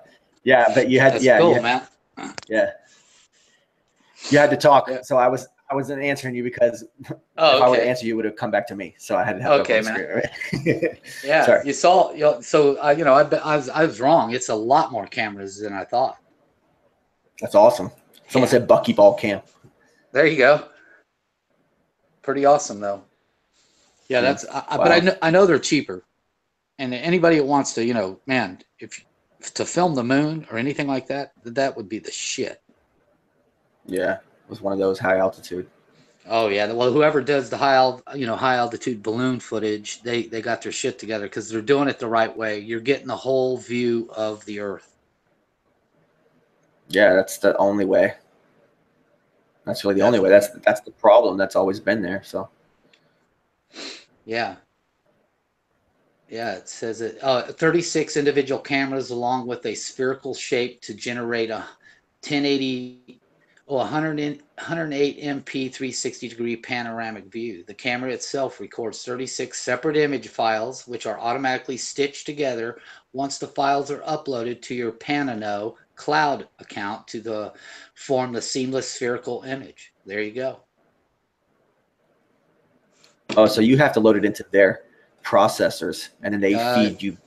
You load it into your cloud, the images. Yeah, but the cloud is something they have access to. So you basically you give them access to it, and then they take the information and they process it for you and send it back to you. Just a minute. I think the only reason you have to send it to cloud is so it will work on your iPad device so you can move it with your finger. Yeah. So basically they have to process it and send it back to you. So they have access to it first. Correct. I know what you're getting at, damn it. Spaceships. If you capture a spaceship up there, woo, X-File. But they're pretty cool, man. Check out some of them videos. You'll like them. I'm so traditional, man. I don't even want to like upgrade. I don't even want to put the live chat on the screen of my show because I don't even want to learn how to. I'm so lazy with this tech, man. Oh, so am I. I've had Focusrite to record my guitar stuff forever, and I still haven't learned how to record on it. Focusrite. Yeah, I guess they no longer use the 8 tracks and all that 16 track digital recorders. Everything's done on the computer now.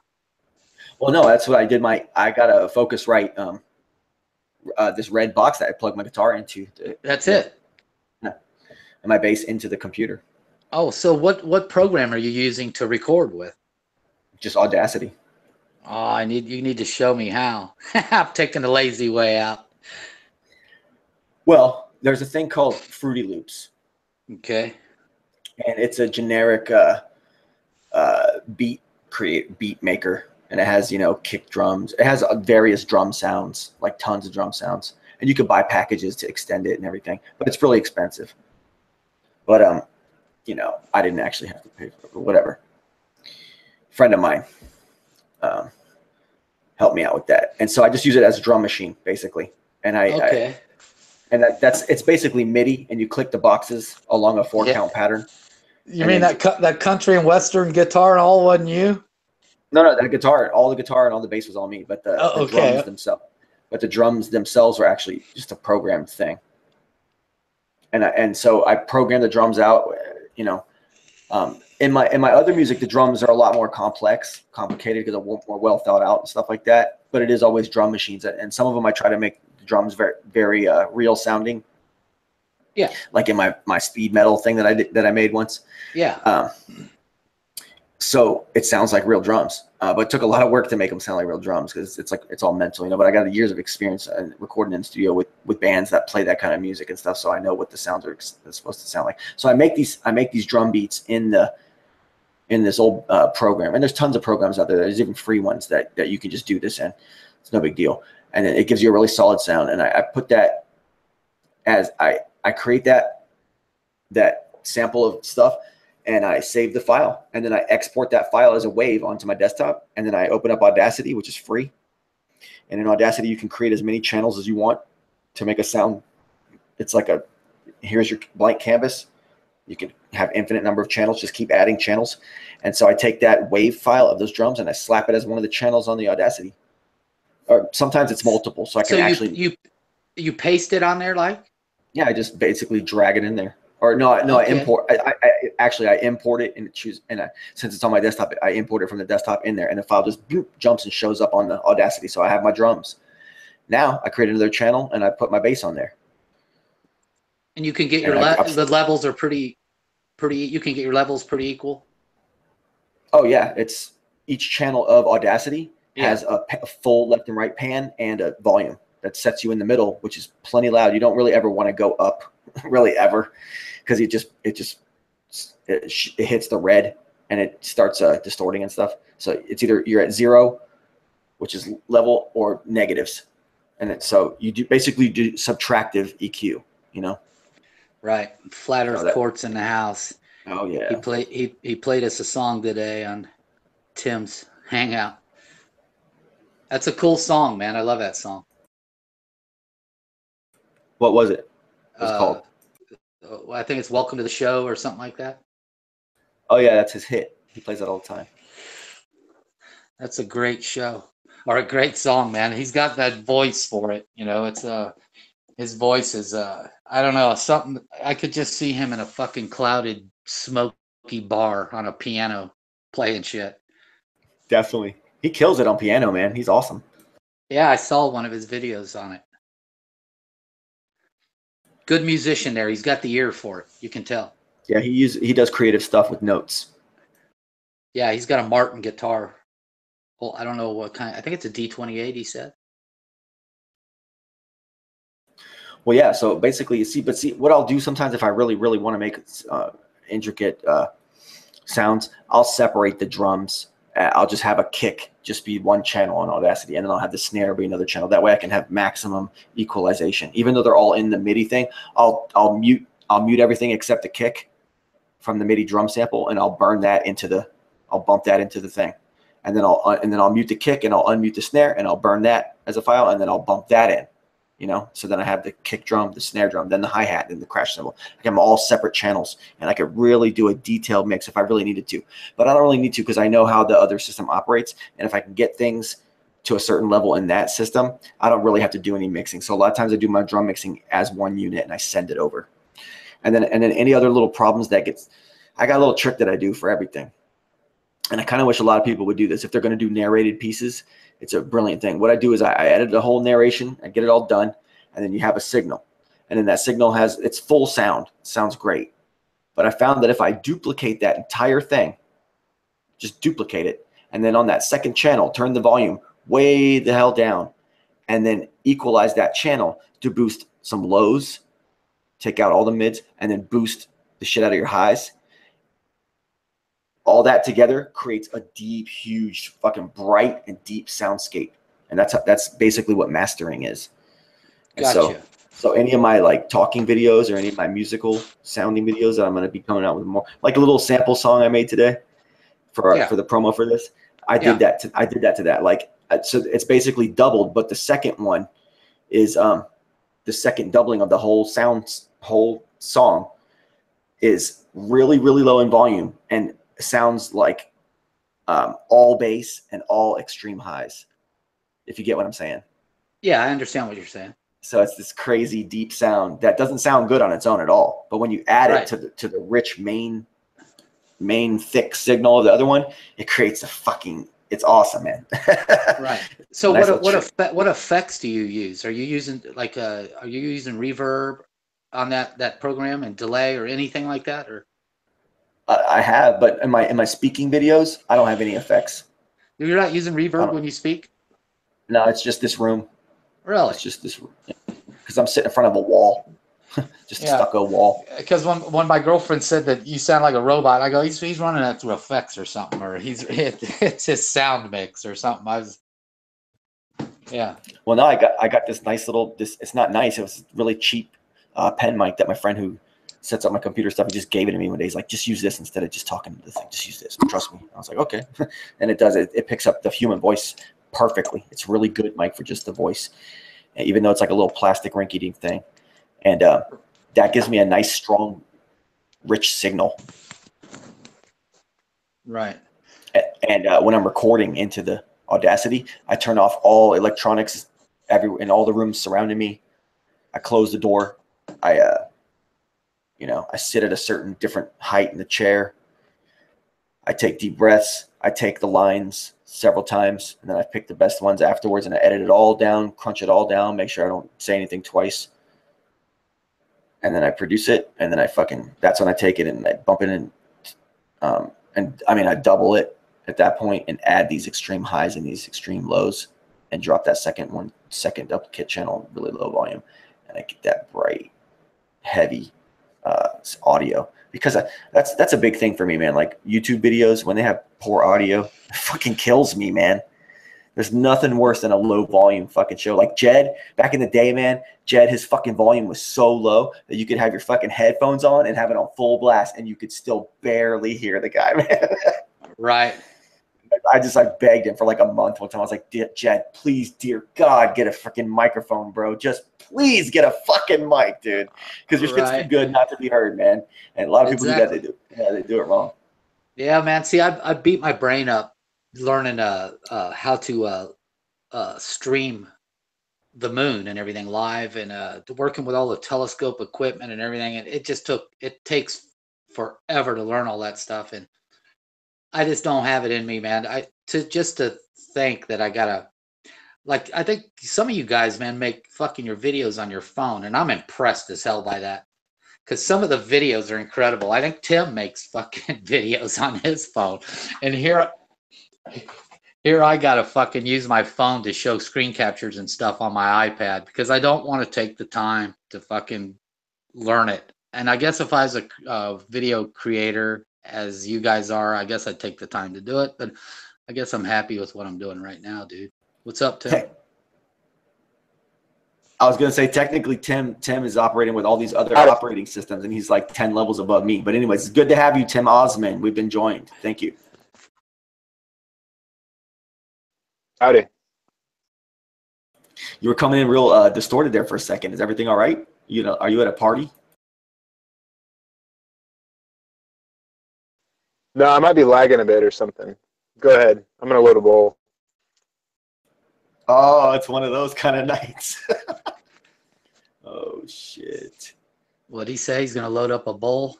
Mm-hmm. Mm-hmm. Him and Issa were blazing today in that car. Yep. Session. Cups of Bud.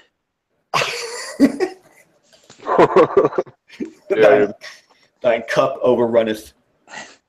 I've been to two restaurants and just got back from the dessert shop. So, yeah.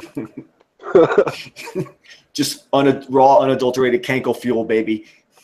I got ripped, dude. I went and met like Rusted Soul and who's that guy's on? That's on What World? What World? That dude too.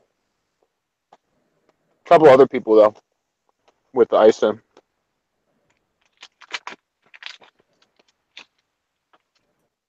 I mean, gosh, what you guys been up to today? I was good. What have you been up to today, man? I mean, just chilling, just taking a tourist day. Nah, we chilled just for like a hour and a half or something. But we're just smoking, and then went to some breakfast place where they all were. Left. I've been doing some other shit. I heard you were hesitant on meeting people, or you were when you guys were in the car. You said, "I don't know, I'm hesitant on going. They might not like me," or something like that. No, definitely couldn't care less if they like me or not. There's some people that I thought were gonna be there. I cross paths with ever. Not like I'm scared or anything. I don't know. They're not very interesting people. Understand. But it worked out. So did you meet IPS today? No, I wouldn't have gone in for sure if he was there. No way, dude. Why not, though? I don't respect, I respect his intelligence, but I don't really respect how he's been kind of playing the game. I don't care about him doing the whole name thing, Tim Ossman, from the beginning. I don't care about any of that. I just, I don't get the whole FEPE thing and turning the flat earth into a troll movement and giving really good knowledge at first and then just turning into a troll or something once you got attention. So I don't know. It's true. He took this crazy shift. Yeah, dude. Man. So well, Flat Earth did around the time he did, dude. I think everyone collectively fucking lost their mind, man. Lost their goad. It seems like fault? Everyone started jockeying for position, groups, camps. What camp am I going to get in? Yeah, it's always kind of been a problem for Flat Earth, but at the same time, there's little spurts of it. So it's oh, we all love each other. Look, we're all hanging out in Patricia Steer's chat, and then fucking, a week later, Antonio will come out, start talking about inverted penis or whatever. I mean, dude, I don't know, man. It's really drama filled. You can't say anything about that, it not being that. Yeah. And it's nothing about science. That's what's funny. It's there's no observations. There's I don't know what happened. You guys are out there. Come back in. I guess there's a glitch in the thing. It dropped out. Anyways, Tim, it dropped out. They're trying to shut me down. No. Here you go. Go back. I don't even know what I was talking about, dude. I don't know, but I think Ohio had some questions he wanted to ask you earlier. Oh yeah, cool. I'm glad that you didn't get out and go on that fucking retard show, man. Yeah. They actually give retards a bad name for me even saying that. They're disgusting individuals because they obviously have the wits to say what they do and the ability, but they are just you go on there, it doesn't matter really, you can't prove anything, and they're gonna talk shit about you afterwards, Ronnie and Jason. So they're just garbage, man. Yeah, what they do is they constantly switch the subject. But sorry, Ohio, jump in there. Am I unmuted? Can you hear me? Yeah, you're good. Yep.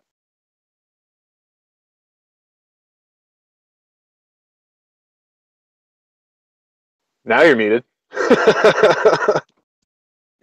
Damn. I said I was going to go, and then Ronnie started attacking my comment section. Sock account after sock account. And I said, fuck it. Imagine what he'll do to the video that he puts up later.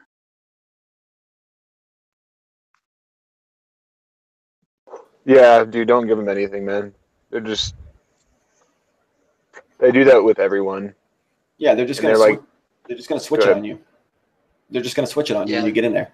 It's going to come. It's going to come down to some, unarguable point that neither side can really like go any further at, and then they're just going to sideswipe you and start attacking you about Jesus or something weird.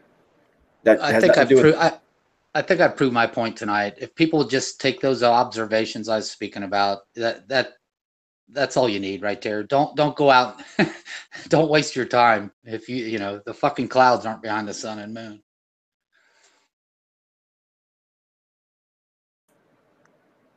Yeah.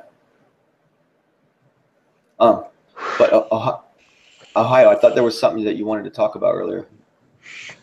Yeah, man. Like I said, I thought I fell asleep, but I think it was it's Nathan Oakley's hangout when he was doing those shows last week, and I was just about to doze off, and I could have sworn I heard Tim take up for the flat earthers on the NASA situation, and it was like Tim all of a sudden I was like, damn, does he not believe NASA either, or what's going on here? And I wanted to ask him how he feels about all that. So what's your take, Tim?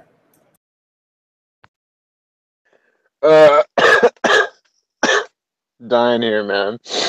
I called Tim. I called Tim out that night. I said, Tim's just trying to be a flat earther for a minute,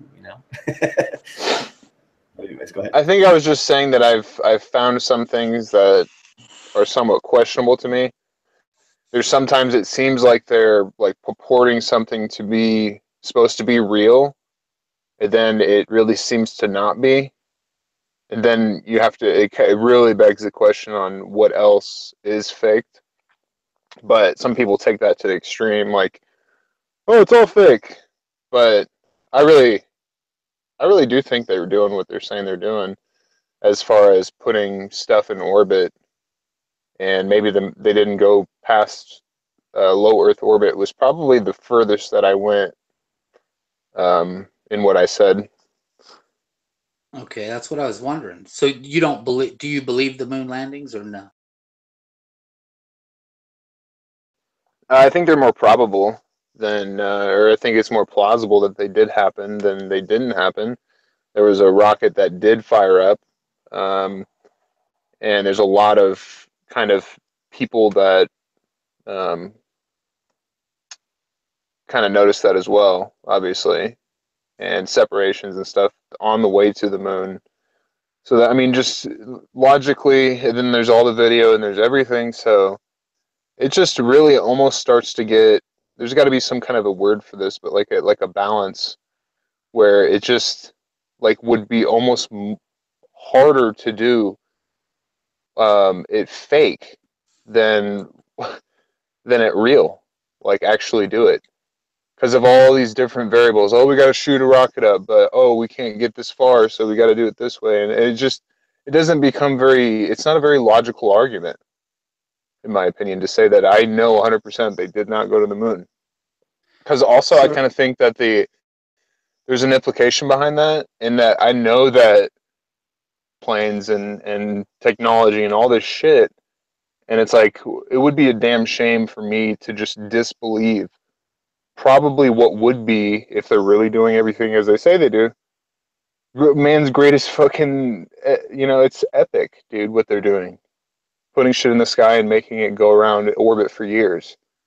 Like, it kind of defies somewhat logic, but it doesn't defy, obviously, orbital mechanics and how they say our world works with gravity and all that kind of stuff. So, I don't know. It just seems like what they're saying is true, for the most part.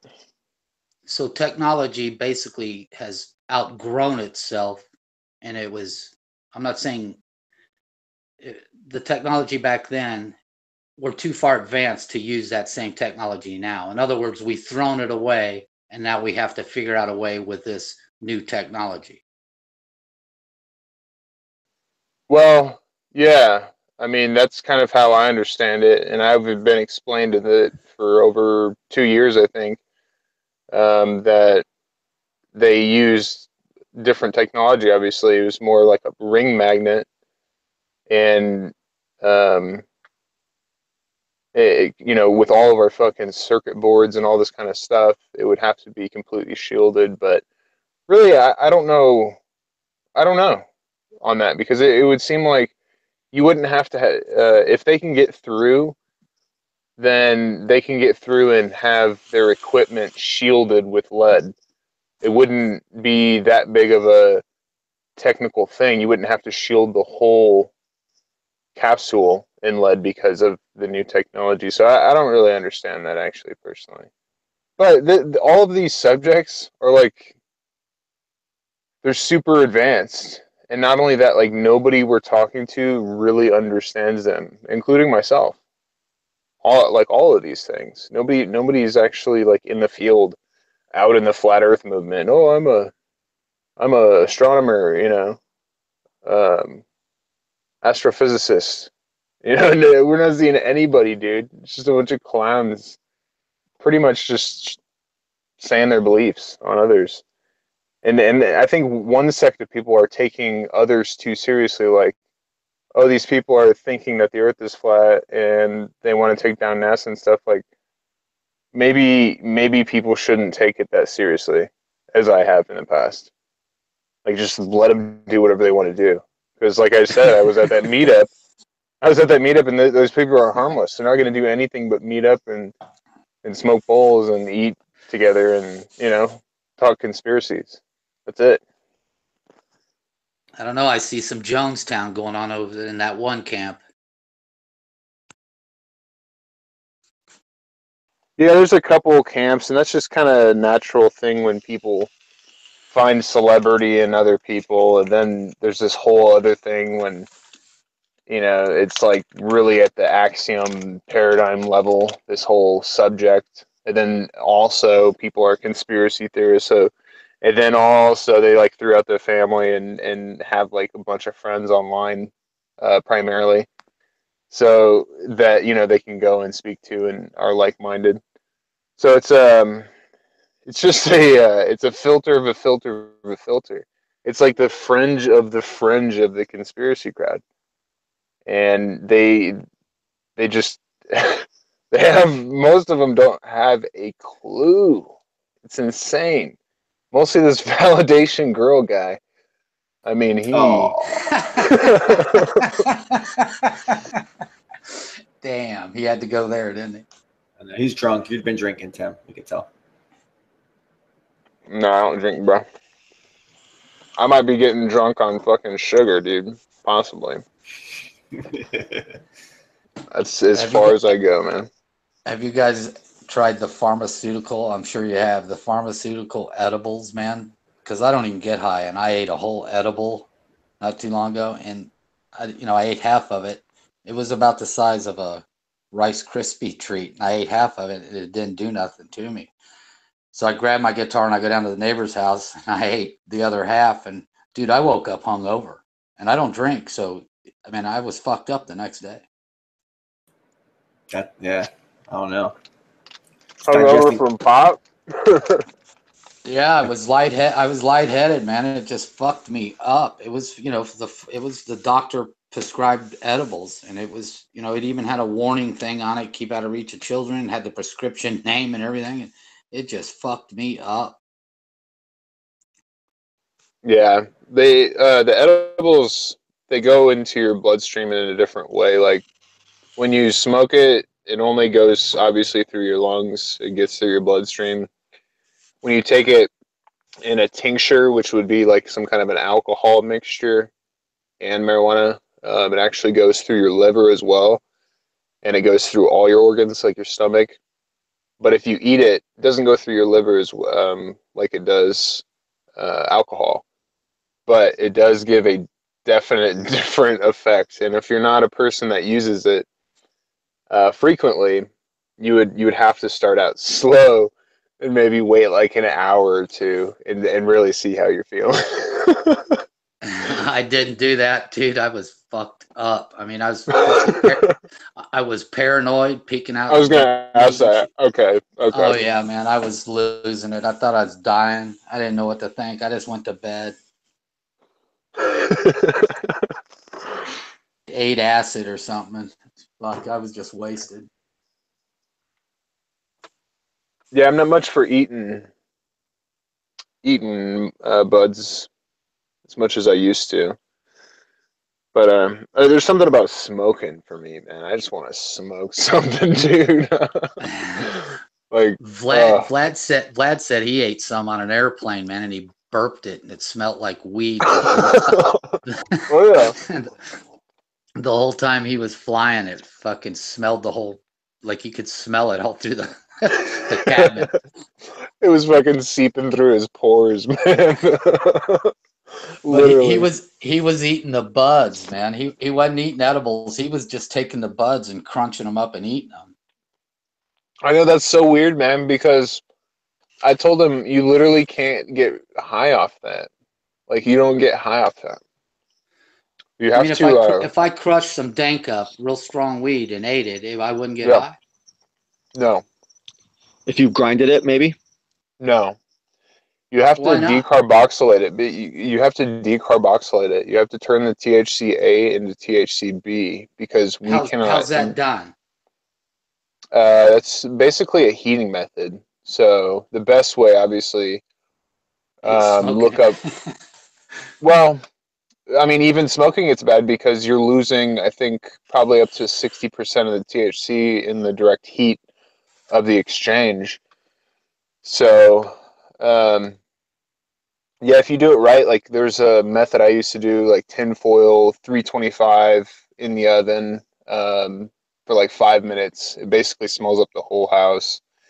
It turns it like light brownish, and you wouldn't want to smoke it after that. But it's basically you then you want to it's soluble in alcohol, fat, so you can do butter and stuff like that, as well as sugar.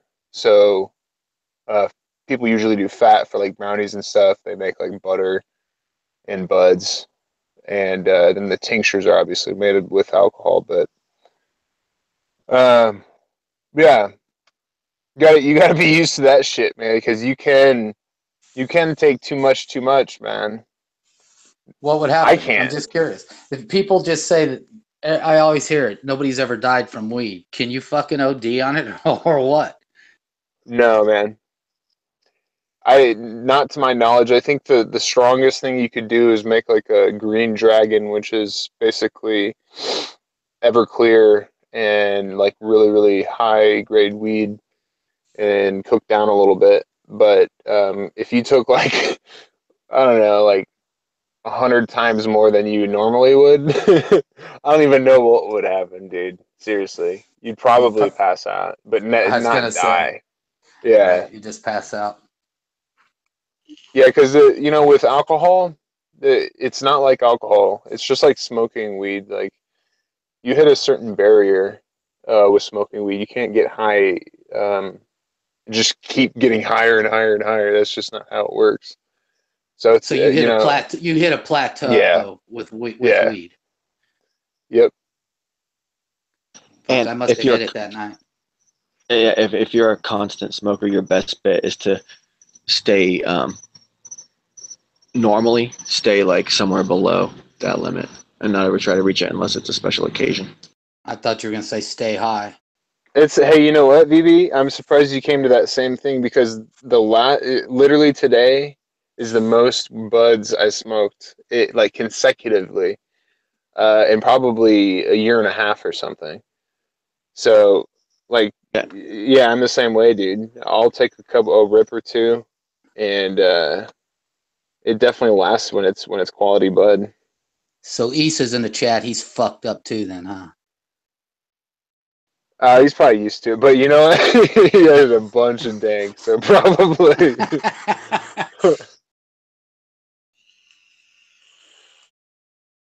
You were gonna say something, Tim. You're like, but you know what? What about vaping it? Vaping it's good.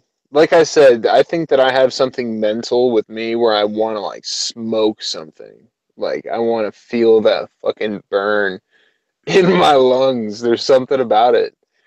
And for me, like I can get really ripped vaping it, but I still like crave that like real smoke in my lungs.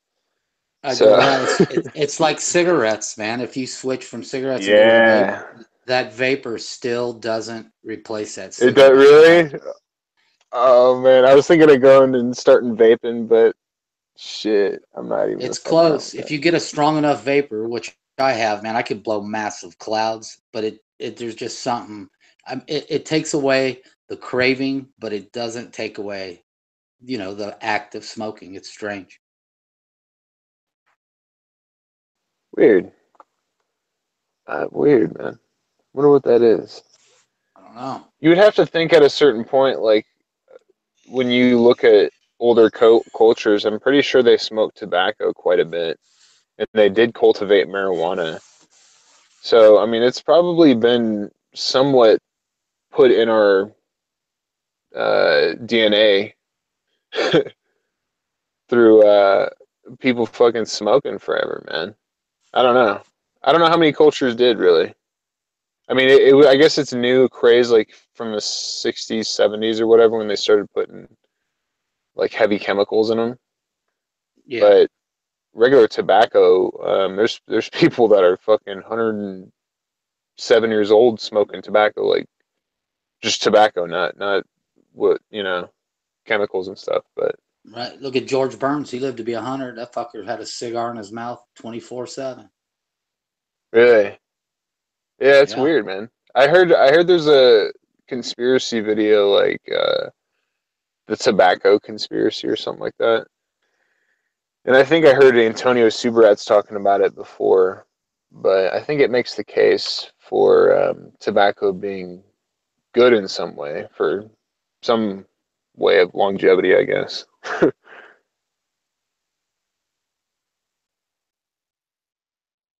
Yeah, I remember that. That's old stuff. Yeah, So but I that's my mean, excuse. it sounds like you've been having a nice chill day, bro. I mean, Fuck yeah, so man. you just so you just met up with fucking Issa just in some fucking crazy parking lot somewhere? What happened, bro?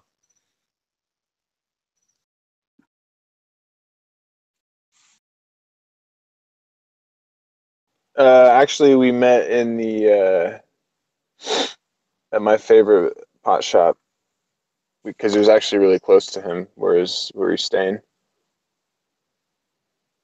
So is that shit expensive at the pot shops? Or? It can be if you're like they try to get out of towners basically, but the best thing to do is buy like an ounce at a time. You can get comparatively much more than buying like an eighth or something like that. And they have different strength levels when you walk in there? Yeah, yeah, that's mostly for like the non-pre-weight, but the pre-weight like ounces and stuff, you can just kind of go to run to the different stores and see what they have. But Do they usually, put a do they put a number on it for strength, or is it just a name? yeah, Or yeah, it'd be like I usually go for 22 plus THC, um, and there's sometimes like 13, 15, but it's high in CBG or it's high in some other terpene. So that has different medicinal effects and benefits, and so basically what's like the highest they sell? uh, I think I've gotten some 30s, but then again, that's a question, because are you talking about the flower? Because there's stuff called shatter that's like the concentrate that I have that's like 80% or more, sometimes 90%. THC. Yeah. That's just like loading a bowl of pure keef, or is it even better than that? It is better than that because it's like condensed more. So like you break off just like a little piece, put it on a bowl, and it's also it makes a different consistency. Like there's butter kind of consistency, then there's like really goopy kind of shatter consistency, then there's like the really good stuff that I get that is like 90%, and you can actually hold the shatter in your hand. But it looks like dried molasses almost. most times when it's good, or even sometimes clear.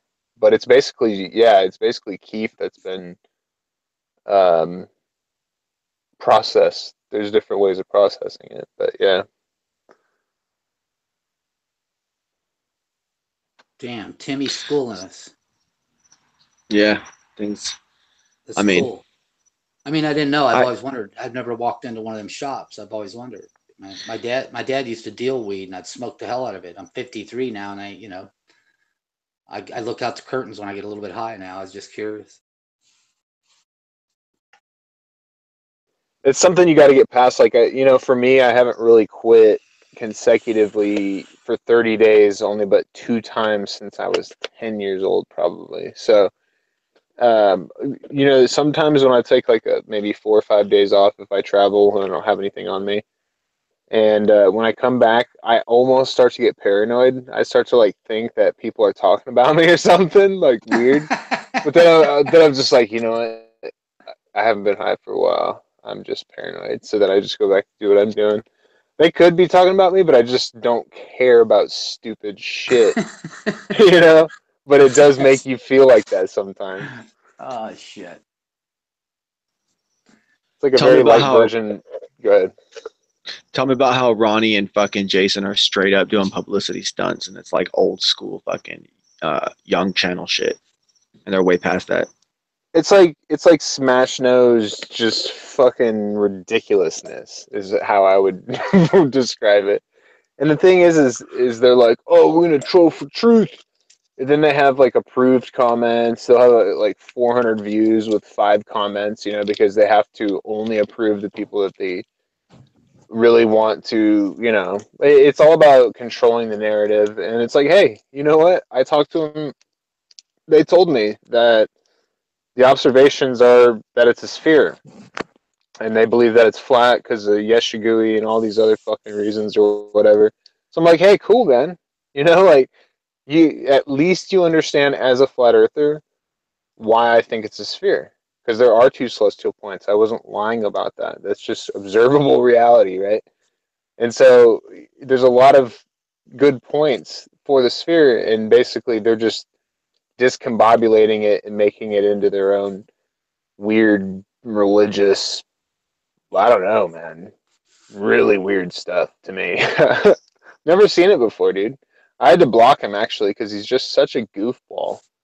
After 5 years of knowing that guy, I'm done with him because we had a good conversation, and then I'm blocked on all my accounts. They just keep blocking me. Like, oh, okay, cool. Yeah, I've noticed they won't go in any other chat but theirs with you or with anybody. I mean, they demand you to come to theirs so they could control it. That's why I said, dude, don't even do it, because Jaron was right when they started doing this. I said, hey, let's go on there, man. It'll be fun because it would have been funny. The crowd would have loved it and stuff. But you know what? People like that, you don't need to give any kind of publicity. And if they want to come on to here and chat with us, that'd be one thing, or come on to my channel or whatever. Because I don't care. I'm not pushing any kind of narrative except just what I think is reality that we all share if we just kind of look for it, really. And so, yeah. And you know what's really shows their cowardice is when they call out Dell. Dell literally is like, this is effing BS, whatever. And they're too cowardly to go on to his show. They'd rather troll his chat. And then Jason comes on and says, "Oh, yeah, I was busy and I was on the road and all this stuff." And then later he's like, "Oh, I was at my keyboard typing so fast on my keyboard." So he's just they're liars, dude. And it's really weird that people claim to be religious and stuff, and it's like, I thought some of the first commandments and stuff were to not be just a compulsive liar, you know, just like Pillbox. Guy's an absolute crazed fucking Christian, dude. Like, I wish I would see better Christians in this crowd, but I don't. They're just a bunch of weirdos. I agree. I'm totally down for Christ and all this kind of stuff. And I'll see if it makes you a better person. But when you turn it into some kind of a religion nut, weirdo calling everybody Satanist, and they don't even understand what Satanism is or anything like that, it's really weird. It is kind of like the satanic panic. These people are under this supposition and they just go around and point the finger at everybody. It's like, hey man, I'm cool. Like I'm not trying to fucking cause any strife in your belief or anything. Right. I watched Jason melt down basically when him and Ronnie hooked up, man. That was it, dude. The guy just went off. Maybe did his wife leave him or what happened there? Well, wait, hey, before you answer that, Tim, real quick, would you say overall that what Ronnie and Jason are doing, or what Patty and Mark are doing, is more cultish? Which one's more culty, bro, to you? It's actually a very tricky question. Yeah, I don't know, man. I don't know. comparing cultiness is interesting because they're obviously pushing a religious aspect to it, but with the flat Earth, they're not pushing anything too culty. They say they're like objective and they're looking for people to debunk them and they've been wrong and all this kind of stuff. And it would be good if that was true, but it's not, But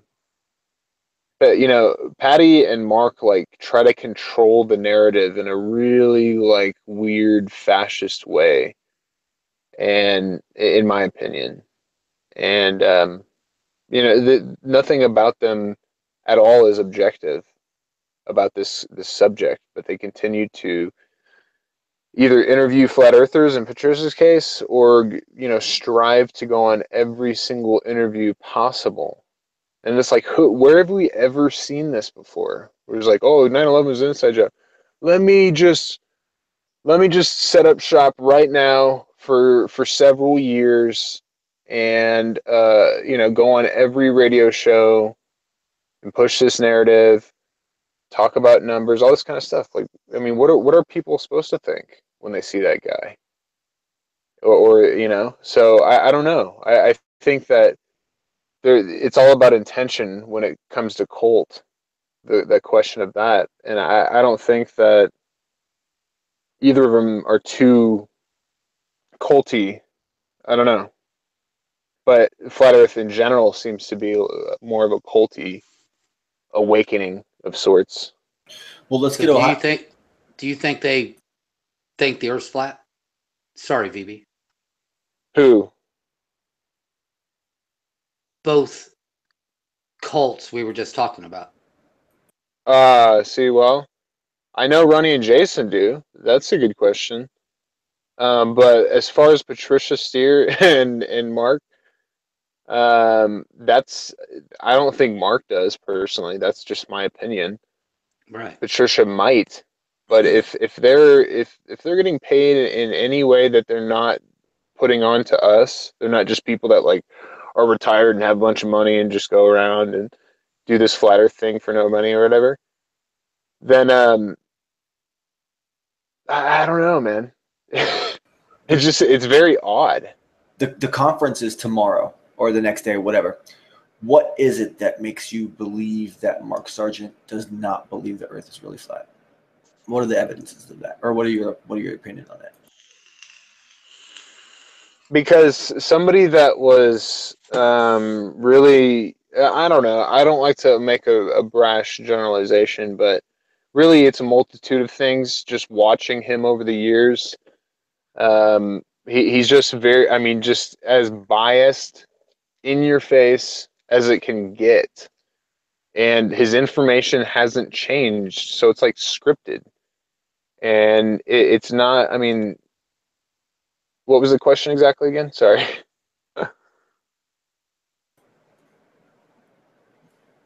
Valley Girl. I was saying what exactly are some of the things that make you think that he really doesn't believe the Earth is flat? What things has he done or said? like specifically, if you have any exact instances offhand. I think ultimately, I can answer. I can answer ultimately. I think that it's just some kind of a ruse. And if you were at all being paid in any other way than what they're putting on, then there's more that they know to this story, and that would really kind of imply logically in some ways that they're not exactly in it for what they they might not believe it, dude. I really have a hard time believing that, that Mark believes it mostly. Just mostly, like I said, just because it's just all scripted and it hasn't changed. But he's looking at it from a game designer standpoint. Yeah, dude. It's like, fuck your game design. I mean, dude, we need somebody in here that is scientifically minded, that can, I don't know, purport a little bit, something a little better than what we have right now, because it's garbage. I want to ask both my panelists here. Let's go to Ohio real quick first, and then let's go to Tim right after. What exact science have you thrown, just real quick, at them that they've shut you down and muted? Ronnie and Jason. I've only debated them on the cloud topic. So anytime I've brought any subject up in the chat on anything that they basically, well, the Yashi-Washi thing, I threw it in there to ask, what does it matter, basically, if somebody looks at the Savior as Jesus or this new name they've come up with, and just asking that question alone, it gets deleted. And that to me is cultish. Like, they don't want the rest of the members to see these questions. Right? They don't want anybody seeing that. They just don't want anybody seeing it. Right. And it's crazy. Yeah, it's fakery, bro. Like I got the wide open live stream chat. So what about you, Timmy? What specific science have you thrown at Ronnie and Jason that they've just? So are we talking about cult-like behavior, or somebody trying to create a cult, like a cult following? Because there is a difference.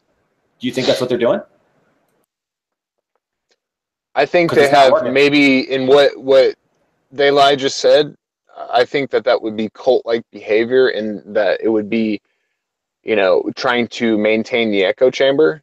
It wouldn't be that they are cult creators, Yeah, it implies a cult that's already been established, that they're just, reliving, recycling. That's already existed or something. But they are trying to create. They're trying to create. Ultimately, people. I mean, for Ronnie and Jason, they're trying to perpetuate their version of truth because they really believe it. And for Mark and Patty, they just get interviewed, or interview people. Like there's a huge difference. Like both are there's more ego. Well, both are displaying branding, right? It's like branding. Okay, so, but does Ronnie and Jason's branding seem more grassroots?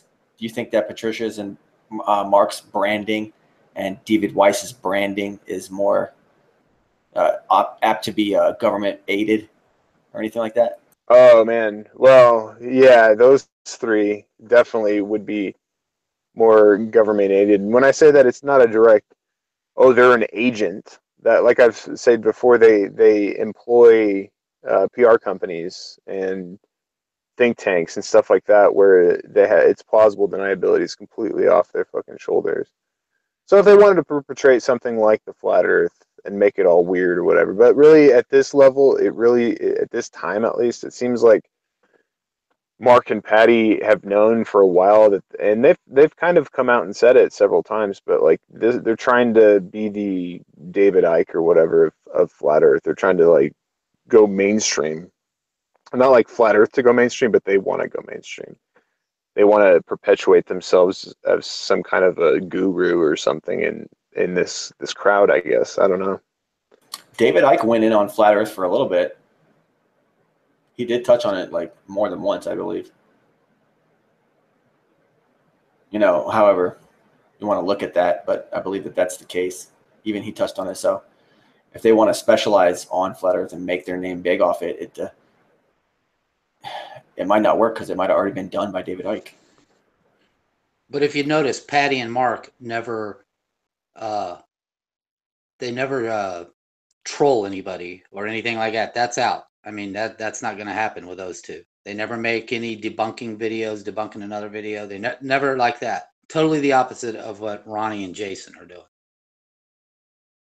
True. It looks really professional, you're saying, in comparison.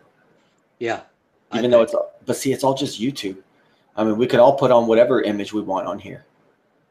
You know? Yeah, but you see Patty and Mark, they,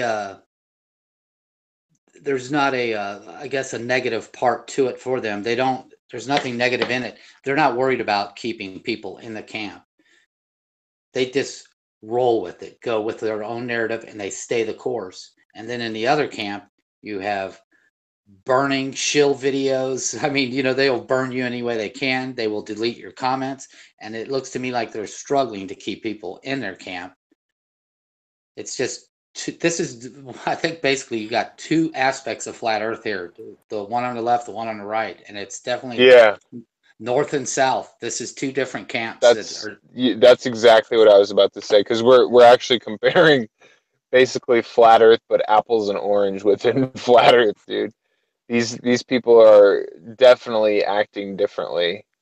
But is it true? Do Ronnie and Jason actually have real followings? They don't have no, they don't have dude, a channel any bigger than any of ours, right?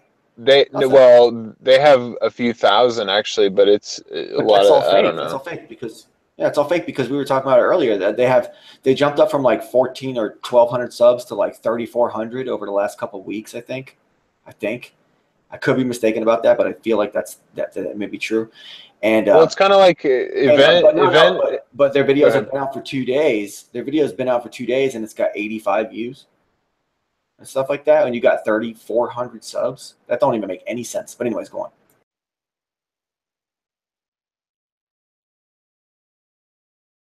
I think people are subbed to them just to watch the clown show. Hell, I'm subbed to them just to watch what the crazy fuckers are going to do next. I mean, yeah, I never really subscribed. I didn't watch the evolution of this. But, I mean, Ronnie puts that little echo on his voice now when he makes his videos, like he's the voice of God. His little echo that he does. It's funny, bro. It's a joke. I just don't even believe that people are actually watching. I mean, when I go in his live stream, I just really don't think that it's true. I think they're just fronting as if they have some big audience, and then they have bought all these fake subs, and they just act as if it's like really actually happening. There's no way it's happening. I went in your fucking live stream, and there's like 4 people in there. No, dude, because they ban the rest. All of the other ones are on watchers like me, and they lie. Seriously, I know a lot of people that are just watching to watch. They're not watching for the truths and proofs of what they're saying. They're watching because it's a clown show to the extreme, dude. Dude, the whole woman voice that's like, Tim, yeah, how was I trying? I mean, like everything about it is just so mismatched and weird, and it's shocking and intriguing at the same time. I love it, but yeah, I can't give it too much attention. I know. That's whenever I watch it, it's total garbage, bro. It's just like I saw no value in any of it at all. Like I was like, this ain't even fun. I will admit, I have trolled their comment section, going, dude, you guys have 18 people in the chat all night long, man. And I was over at Tim's or I was over at VB's, and he had like 40, 50, and 80 and all this. I go, that's got to tell you guys something. And sure enough, they delete it. But it's true though. I've never seen anybody, no more than 40 people in their chats ever. That's what I was going to say. I think there's something about having like a stale audience in that, like for event, for one case, that channel's been around for like 5 years. So having 3,000 subs over 5 years is not very impressive. And yeah, so I really do think that a large number of their views are people that are watching for that, but there are a few that, you know, I'm surprised, truthfully, you know, Q and Fee and some of these other people literally would, you know, put their stamp on this this whole Team Yahushai thing and roll with it, dude. Oh my god, man. I mean, and I mean, I don't know if you heard me talk to him, but I tried to talk some sense into him, and you know, I brought up the Black Israelite thing, and I don't know, that was some conspiracy or something. So I there's listened to that. just I heard it. yeah, It's like go it's ahead. like they're just a couple of really dorky, out of touch, fucking weird dudes and shit, and they found each other in this world, and you know, here we are face to face, a couple of silver spoons. You know what I'm saying? But that was the question. Yeah, Tim, did his wife leave him that you know of? Yeah, yeah. Well, he supposedly left her because he's got to spread the truths and proves. And I mean, Oh this was my a direct, God. yeah, this was a direct thing that he admits himself several times. Um, and I've heard other people, like say Martin Liedtke, say the same thing, but now have backed off and kind of said, "Oh, it's other things or whatever." But you know, nobody you would think would have a long-term relationship, find the flat Earth, and then fall, you know, and then leave their kids and their wife and stuff.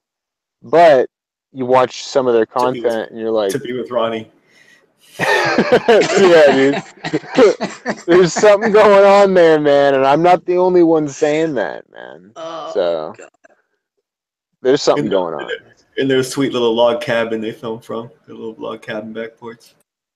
Oh man, everything is classic.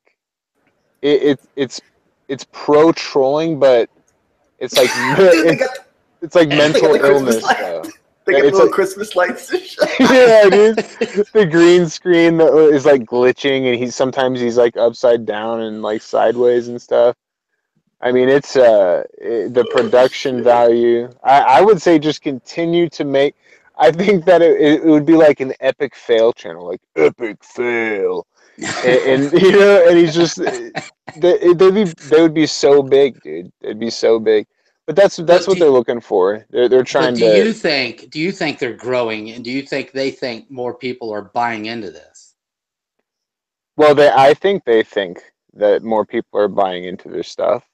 Oh, I so do. they really believe that there's people just clamoring to get on board with them, and people are believing all this. They really believe it. Yeah. Oh, oh, absolutely, wholeheartedly. Uh, then hell, Power, it's worse than I thought. Yeah. power of prayer. You know what I'm saying? Yeah. But I mean, It, well, I went on there and I tried to tell them a few tips, and I think they took some of it to heart for like a week. And then everything changed back to exactly how it was. So we get shill videos and all this other stuff. so maybe they're not creating so much of a cult, but they're trying to create a marketable cult following that they can Well, then yeah. turn into merchandise sale, T-shirt sales, and whatnot. And you know, Well, go I Team don't know English. about that. I don't know about that. I don't know. I think that it's more for them.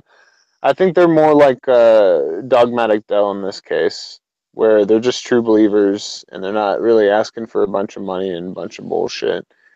Um, so yeah, their intent. Like I always look at people's intent.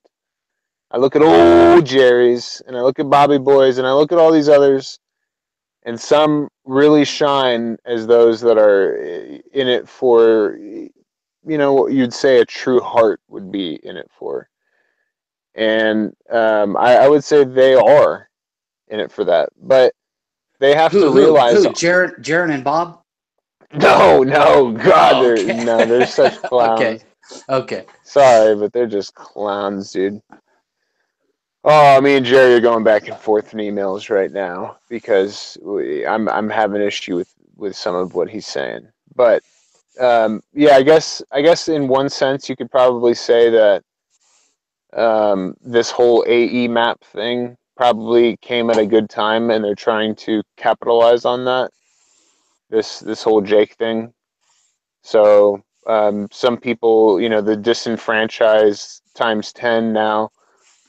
People are like oh, you know, find something else. And yeah, you know, like that's going to be the only way that a flat Earth is ever going to work. It's just, I'm not saying their model works because it doesn't. Um, but like if you want to make a map, basically what we're looking at, I've noticed, is that flat earthers are basically like new age cartographers. Basically, they're just trying to make a map of the sphere Earth. They're just like, we want to make the most accurate map because we hate that sphere, but we want it in 2D. I mean, that's basically what they are. They're just making a map. So, Yeah. I mean, I'm just like, great, man. You know, whatever. Like the Ronnie's cartoon simulation. Oh my God, what is that, dude? Sometimes they like zoom in and there's like all this. I have to go back. I have to find that, man, because there's like this platform or something, dude. I wish I could. Yeah, Admit it. some kind of wood beams or something right there in the middle. And where can I find that at? I want to go to that spot. Yeah, dude, this is science, man. Come on, dude. There's like a dragon in the corner or something. Yeah, that's it. These people cannot be taken too seriously. And if they call you out, definitely do not respond because they will not hop onto your show. They will not allow you to comment on their videos. And so they're not allowed on my channel anymore. They're like the only people banned on my channel. Everybody else comes in, they're fine. These people are just weird, out to rile people up. And it just, in this, it's weird because I don't appreciate being called a Satanist.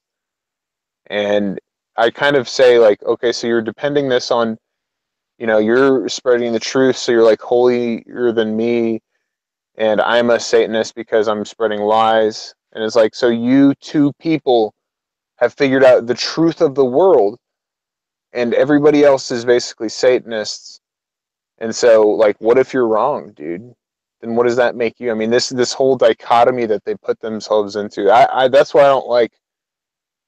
I don't think I actually need to study into this more and meet more people because of the Christian faith, because I don't think many people have this really weird visceral feeling towards Satanism, like, oh, that's satanic. You know, I think I might have gotten the wrong envisionment from the conspiracy crowd. Just the nonsense that they claim. I don't know. I have noticed when everybody, when certain people have a hangout, I notice there's Ronnie and Jason trolling for viewers. They'll come right over there and say, hey, the truth is over here at a live hangout now. I mean, they will troll hard for viewers. I've noticed that. Fucking desperate, man. Like, I actually don't want people to find my channel. One of these flat earthers today, she was nice. I hope she does find my channel. But I didn't really tell her how because I'm cool with the people that can find my channel. And I really don't, I don't necessarily want a bunch of views because it does bring a bunch of just absolute smatter on my page that I don't even look at my comments usually. So I don't know. Bullshit. You look at your comments, Tim. I know you do. Go look at how many times I respond to people. I usually just post these stupid videos and fucking walk away, man. Truthfully. I know. You don't really respond to many people. You know, you'll give like a smiley face if someone says something outstandingly cool. Well, like I guess I turned off all the notifications for it, so I think that I'll make a comment where there'll be like a huge thread after my comment. But because I have no notifications, I don't go back to that video to actually see my own thread. So I don't even know, man. I just kind of like, I Neil deGrasse Tyson everybody. I just fucking walk in, say whatever I want to, just drop the mic and leave, dude. Oh, shit. Yeah, I've been going without notifications for a long time. And so if I really want to know, I go in and I have to look. I have to pull up that thing to look. So I don't have it sitting there. In the beginning, I used to have it all on. And I realized that like every single fucking response to any comment made on any video all the time was just bing, bing, bing all night. I'll read my comments, but I don't. Man, I think what's that guy's name? Q and something. What is that? He called me a faggot today, I think, in my comments. He's on the team Ronnie and them. Oh yeah, I got trolled hard today after them videos. They hit me hard. Yeah, him. Yeah. Oh yeah, you know who their followers are. There's only about 3 of them that I know of that actually come to their rescue every time. I mean, so that would be cult-like behavior, in my opinion, and we see a plethora of that, and I have personally throughout the years of observing the flat Earth sophism side Trojan horse meme, and it seems as though really there isn't much of a comparison to be made. I mean, there is, like, they're pretty much the same in that. Everybody that comes under this, and I've noticed this as well. I want to point this out, that there's certain sects of people that want to use the AE map, which is a AE projection really, but as a demonstration to go out and proselytize to other people for them to believe in the flat Earth, while another group is actually trying to find the true dimensions, the true reality of the world. So Jake, in his example, basically did a video saying, hey, this projection doesn't work. And then that first sect of people that I was talking about that are trying to use this as a method in which to go and prove the flat Earth to others is upset with him. So it's just it's crazy, man. People really need to come and like figure out what the true message of flat Earth is. And you know, I don't know. You can't like, hey Bob, go and tell Sanchez to be a better flat earther. You know, stop telling a bunch of shit. You know, nobody can be like the parent of these people. Everybody's going to do what they do. But yeah, there's just there's no. It's just constant division within. It's like, not only just like. Go ahead. It's like now more than ever, we need flat Earth cohesion.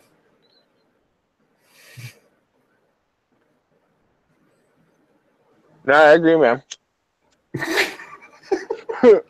What, you didn't think the clouds behind the sun would bring that?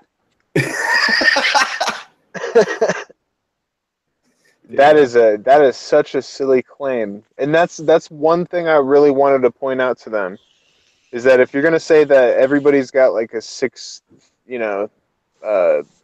mile up sun in their own subjective experience, I'm like, you then guys are saying that you have the objective reality world map from subjective experiences. So it's kind of comparative to our reality, though our reality in the heliocentric model or geocentric is that they're physical objects doing known things on the physical world, or obviously above the physical world at certain distances and stuff. This is all figured out through, you know, apogee and perigee and aphelion, perihelion, all this kind of stuff, where obviously it does change in angular size a little bit. But none of that is really looked at. It's just like, oh, hey, the sun is 6 miles up, and that explains. And then it also does basically a Pac-Man, you know, over to the other side, and we can't explain like where that happens, or we have no proof that happens, or you know. But they really have something against the sphere. They have something against the sphere. That's what something within the cult has done. Given this mentality of it, there's no way it can be a sphere, so we're gonna fight each other and say, no, my subjective reality of the flat Earth map is better than your flat Earth subjective reality of the flat Earth map. I mean, that's what it's come to. So they hate the sphere for a particular reason. What do they say the origins of the sphere is, and what do you say the origins of the sphere belief is? Well, the origins of the sphere is obviously however it was created.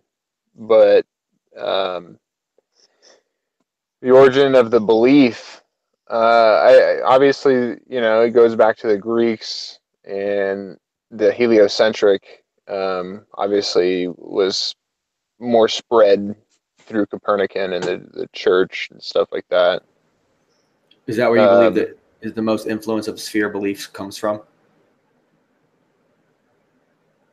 No, I think the initial stuff was the question, so I think that's where it originated from, even before that, maybe.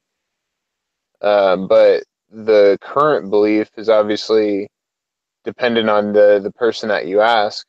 If you ask somebody that is really knowledgeable in the subject, really far more knowledgeable than me, they would have obviously something very justified to say about it. But as far as the normal person, they could just say, well, I got some pictures, and we were taught it's a sphere. They didn't, and most people don't care. That's kind of part of the problem for flat Earth. It's like people don't even care that it's a sphere, or that it's heliocentric or geocentric. They literally, most people don't even know the difference between the two. Well, don't Bob and them and the top brass claim that Hollywood is the source of most people believing in the sphere nowadays? Well, Really I guess at a certain level, maybe you could argue that, in that it's very visible throughout. Maybe that would really put in, into your head at a certain level. But I mean, you could also do that with the school. Obviously, the schooling, if it was flat and it's not a sphere, the schooling has obviously a huge thing to do about it. But it's like the schooling, if you go back and look and get past what they're saying as far as speeds and stuff like that, and look at just the very simple stuff, it's kind of where people need to go back to, I think, because they have a different feeling they have a different picture in their head about the sphere because of these idiots that came out and painted it for them. And really, it's like, dude, there's a lot of artistic and smart and cool people that have found like a group of people. It's like, on that level, who cares? But at a certain level, when people are making it a business, they're just blatantly lying. I think I'm glad that they get called out, man. It's nonsense. Yeah. I mean, it's just funny how in the end it boils down to, like you just said, I'm believing it's this, you're believing it's that. You honestly believe that with all the evidences and things that science has led you to understand. Well, look, there's one thing where you just believe something. Oh, I just read a book and I believe it. That's what flat earthers, a lot of people like try to conflate the issue into being. But if you literally take that information and they've modeled it, and the model, you can go outside and look and see that everything is correct latitudinally and longitudinally. Wherever you go and look in the sky, and it's all mapped. It's mapped on a sphere. So it's just for you. I'm not at all trying to prove that it's a sphere, because for you, I know this is all some kind of a ruse. It's all a game, dude. You're not trying to create a cult. You're not trying to be a Patty Steer. You're just playing games. Oh, shit. That's it. Who, me? I'm just this validation boy being a flat earther is just a game and shit. Oh, it's such a game, dude. I think we need flat earth conservative now. We just need to keep flat earth to ourselves because we are enlightened. Give me a break. You're not a flat earther, dude. You're phonier than Mark Sargent himself. No way, bro. He's got Sergeant you, Preppers. Sergeant Preppers. Dude, that's what Pete Shea calls it, man. I love it, dude.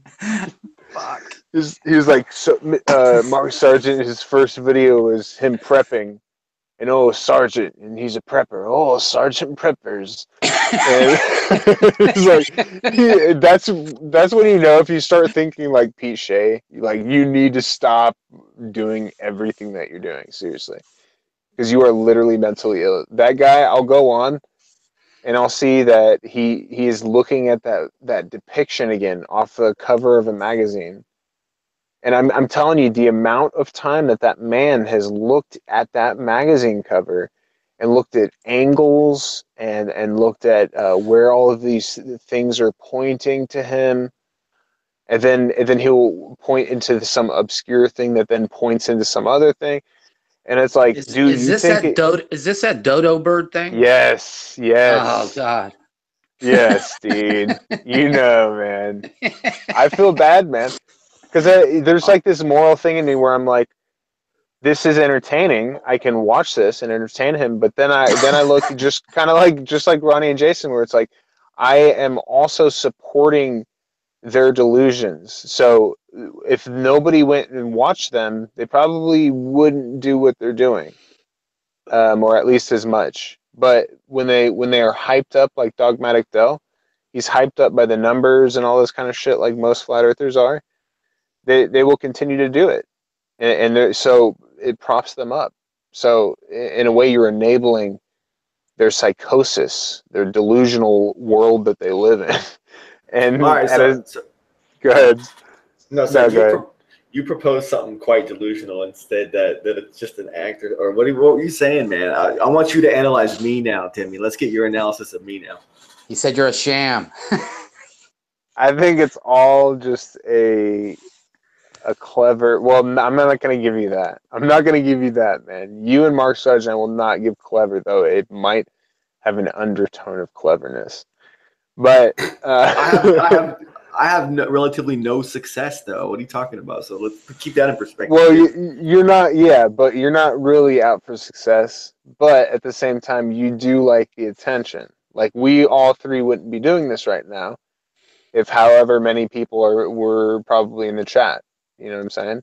This wouldn't be like a three-way call where we'd call up, you know, and be like having this chat right now, you know? So in a certain way, we are kind of egoic in that sense, looking for some certain amount of people to listen, right?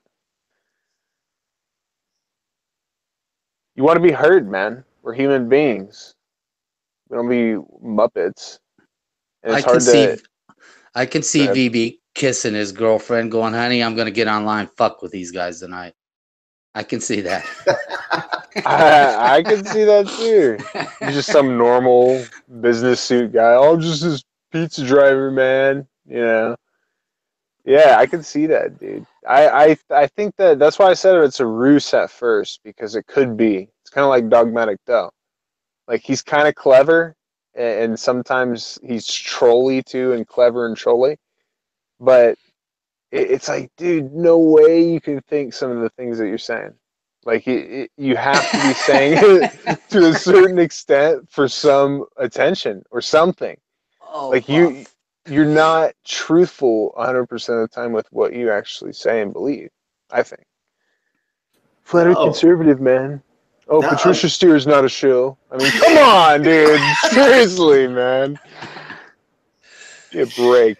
I mean, get the hell out of here. You know that I just come from an independent standpoint. Okay. And yeah, and you guys just, I mean, I don't know how you want to define shill once again, but like when you do actually compare Patty to the other ones, she's actually not, she's like small fries. She don't have the PayPal and all that shit. But I mean, whatever. I'm not going to shill for Patty. But I mean, it's so funny that you see me say that crap and you still sit there and watch me. Because I'm just being honest. You know, Star Gods even fucking said it. Star Gods is like, but VB's fucking honest and shit. You know, and Ohio said it too. So what do you want me to do, man? I got you on here all the time. You fucking even got the hook, the old top 5. Yeah, the first 5 in chat. And then you gave a trophy out the other night to some guy that his name is Dick Trippin' Balls. That's Fucking, you got it going on, don't you? Yep. Oh shit. Dick Trippin' Balls is somebody out there. I don't know who it is. It could be anybody. Who fucking knows, man? Who fucking That's knows? hilarious. But I mean, like, Tim, you know I'm not acting, bro. You know I've been fucking talking about flat Earth since at least 2012. You've seen it yourself when you went and researched me and shit. Okay, so another one would be the intangibility argument. That one is exceptionally rudimentary. It's exceptionally ignoramus style VB. That no way in hell does VB come in and butt into conversations and say that things are intangible. Like, that is so stupid. It's some of the best shit you've ever fucking seen. I about shit when he threw that card on the table. I was like, oh fuck, dude. Dude, seriously. It's beyond goofy. You would, dude, Tim. you would have some arguments for this. It's like IPS. There's no arguments for the flat Earth. It's just like, oh, this is fake, and we know this now, and no way, dude. You're not fooling anybody, mostly me.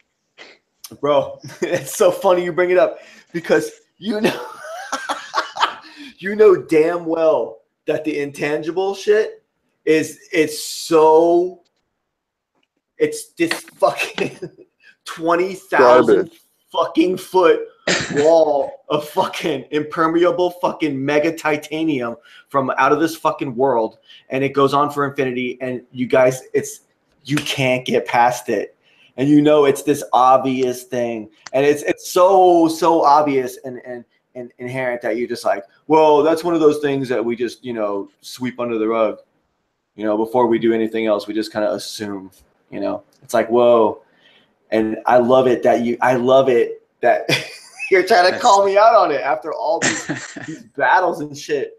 But you know damn well that it actually is the real reality. It's the deepest argument that's really been proposed in flat Earth as to date.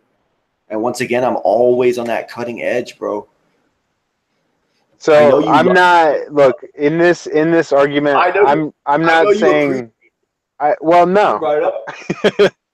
No, it's so silly, dude, because it doesn't matter if it's intangible or not. If I'm trying to make a logical, deductive reasoning argument for the shape of the Earth, right?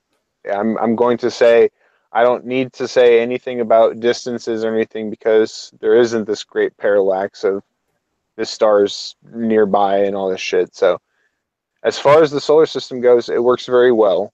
And so does obviously the outer planets. But I have been really noticing that there is something on a very philosophical level where there has been some very smart people that have said in the past that geocentricity, from an observer standpoint, mostly in our case where we don't have millions of dollars for this equipment, it is basically the same thing. You observe it just the same on Earth.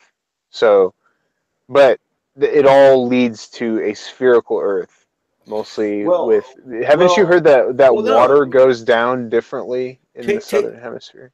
Take first person perspective from third person perspective and looking at the Earth. Now, I think that the sphericity only jumps in on the third person perspective inherently, because from the first person perspective, it's going to always be flat and a geocentric project sky, or whatever this intangible sky is. You can't tell if it's geocentric or heliocentric in a flat Earth model, even if the Earth was flat. From an observer, you can't. From first-person perspective. Yeah, just the same as the heliocentric model, basically. With your naked eye, I don't think you can make observations to know that it's heliocentric. You don't think it could be argued that the third-person perspective is when the sphere jumps in to the argument? That third-person perspective of trying to equate these objects in the sky? No, because I'm making first-person observations in that, you know, if I was to expect with this mathematical compilation through the stars, through the sun, through the Earth, as in, measuring obstruction, seeing if it's near what you would think of a 25,000 mile in circumference sphere. Going to the different hemisphere if you live in the northern hemisphere. All of these things would be a first-person view, subjectively, to make a logical inference. And really, this whole we observe it flat. I don't observe it flat. Like I've said to the Vegan Warrior, I look to the west in Denver, and my sunsets do not look like the ocean.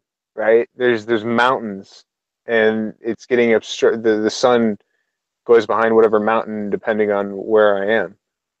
So it's like we don't. I mean, I can see it looks flat, like in certain areas, but not everywhere. So you can't just make that brash observation, in my opinion.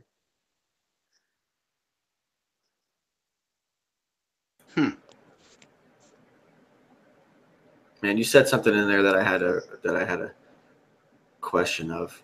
Fucking lost it, man. I lost my train of thought. I think Soundly's had great videos. Yeah, I gotta give it to him, man. He's got out there and he's done the work. I know what I was yeah, going it to has. ask. Yeah, well, Soundly. Well, okay. So how can you speak of latitude and longitude matching up with sky observations onto the ground? Now, how can you gauge something that is constantly in motion? Well, it's not constantly in motion. Well, the sky is at night. It's always in motion. It's not you can't say that It never stars stops. moving very, very slowly would be a constant motion. I'm pretty sure moving is motion. So yeah, if it's constantly moving, then it's constantly moving at all times. It has to be. I think constantly is kind of implying in this case that it is at a fast rate. Is it a slow rate at a constantly slow rate? Is that what you're saying? Yeah, whatever it is. Yeah. Okay. I guess it's constantly slow and it's consistent on a nightly basis per latitude and longitude, and different times of the year. You can look at the fucking Milky Way galaxy, and sometimes you can't when you're on the other side of the sun, basically. So it's very nobody can debate that the spherical model really doesn't work. They can go into the assumptions of far distant galaxies and all this shit, but there's really no debunk, because it's there's a lot of people that have realized this. The observations have been made for many, many years. They've been compiled and they've been perfected. Like, there's nothing wrong with the heliocentric model, and there's this consensus in the flat Earth that it just doesn't work, because it doesn't work in the flat Earth narrative. That's period. Did you happen to hear Rob Skiba talking about the lack of parallax in the Southern Star, or in the? Did you happen to hear? I watched it. Okay, what are your thoughts on that? The lack of parallax.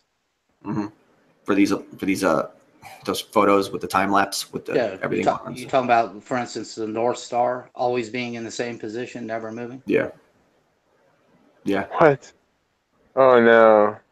Did he make this argument too that Morgau had to talk to Morgau? I had to talk to Hillbilly about. Yeah. So, what, axial precession? They're doing. I'm sure he's doing the math wrong. I'm guessing, like Morgau did, where they're thinking, well, if it's doing this 22,000 year precession, then you divide that down. Over a certain amount of years, it's doing this precession, 26,000 years, I believe. So they're basically doing angles in the sky versus angles of what it would be moving around the star cluster that it's moving around. Like, right. Yeah, we're not moving. Go ahead. Go ahead. That's what they're claiming. Yeah, that's what they're claiming. Oh man, he did that. If you're observing these things from a ball, from a sphere that's moving itself, Okay, in contrast to these other things that it's observing, the math is gonna exponentiate so fast that none of it will make sense. They're thinking basically every 18 There should be years. tons of crazy parallax. There should be crazy parallax because it shouldn't just be the spinning and then we should see depth, like more layers of stars on the way out. We should see that, but we don't. We just see a flat plane of stars that are going around. We should see layers. And then not only that, we should see layers, but also going away in a curve from those layers. So we should see fanned out fucking layers of fucking parallax stars over time-lapse photography. If the popularly accepted scientific space spinning model were to be true. Yeah, think about it. But not think about space. Think spatially with a globe. With a globe, think spatially, and you're fucking. Look. When you're doing star trail observations, you're doing basically stars that are virtually not moving at all, but the supposed spin of the Earth, which would be most logical in this whole argument, is doing what is the stars arcing. And we're doing this observation over basically a nighttime period. So in that time frame, we would not expect to see stars on different levels, moving at different levels, unless you had extremely fine equipment that I don't even think is possible at this point. I don't know. I just beg to differ. I think that we would see layers in time lapse, and we would say we would also see fanning out. You know what I'm saying? Like kind of in this direction, like that. I think observer. VB's correct. If the distances weren't so vast, I believe that he's right. But considering the distances, you wouldn't notice. If the distances weren't so vast in the heliocentric model, this would be correct. Right, if the distances were whatever way less vast in the geocentric model, then that would work as well. Well, what about Saturn, Pluto, Jupiter, Mars? What about them? They're much closer. Those do change location. But those things don't ever on a time lapse give you this arc that you should see. If a time lapse, because they're much closer, they would be layers. Those things could be layers that are within these other layers of stars. Because you guys are talking about this wall of infinitely far stars that are so far out there that it just doesn't really matter, Well, there's a full panorama of stars, and all of these planets in our solar system are basically on the same plane. Say that again, Joe. He just said the Earth is flat. The solar system is on the planets for the most part are in the same plane. Okay. So you've never seen the corkscrew model?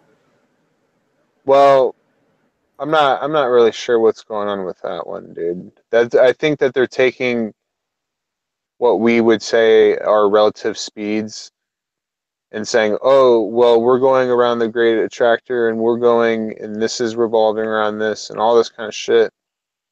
So I don't know, man. That's something that Flat Earth pushed quite heavily, and I don't really think that that's something that's even mainstream.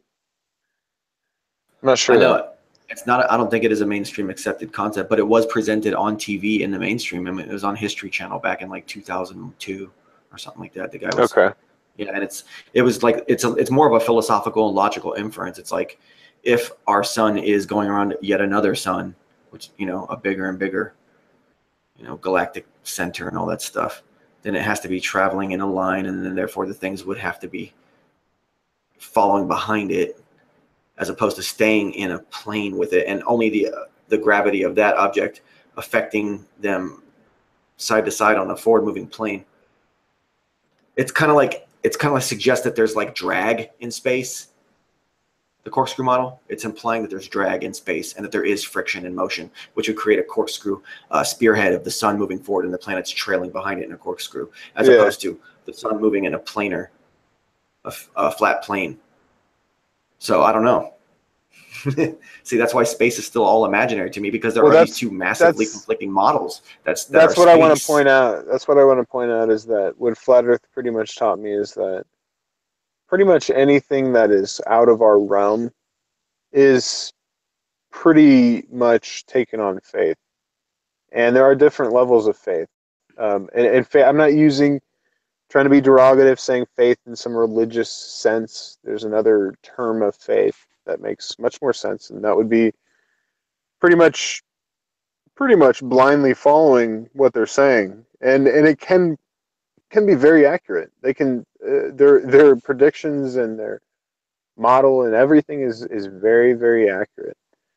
Damn, I think you just gave VB's intangible evidence some mileage there. Well, I'm not making the argument that you can't make a logical inference from the two celestial points on the Earth that we can all go and observe. That's just part of the so-called preponderance of evidence that you would put together for the sphere. It's not like, well, those are made. That one's made of helium, and that doesn't matter. It's just like the observation alone implies that there are 2 points, and on a flat Earth that really doesn't make sense, mostly in the southern hemisphere.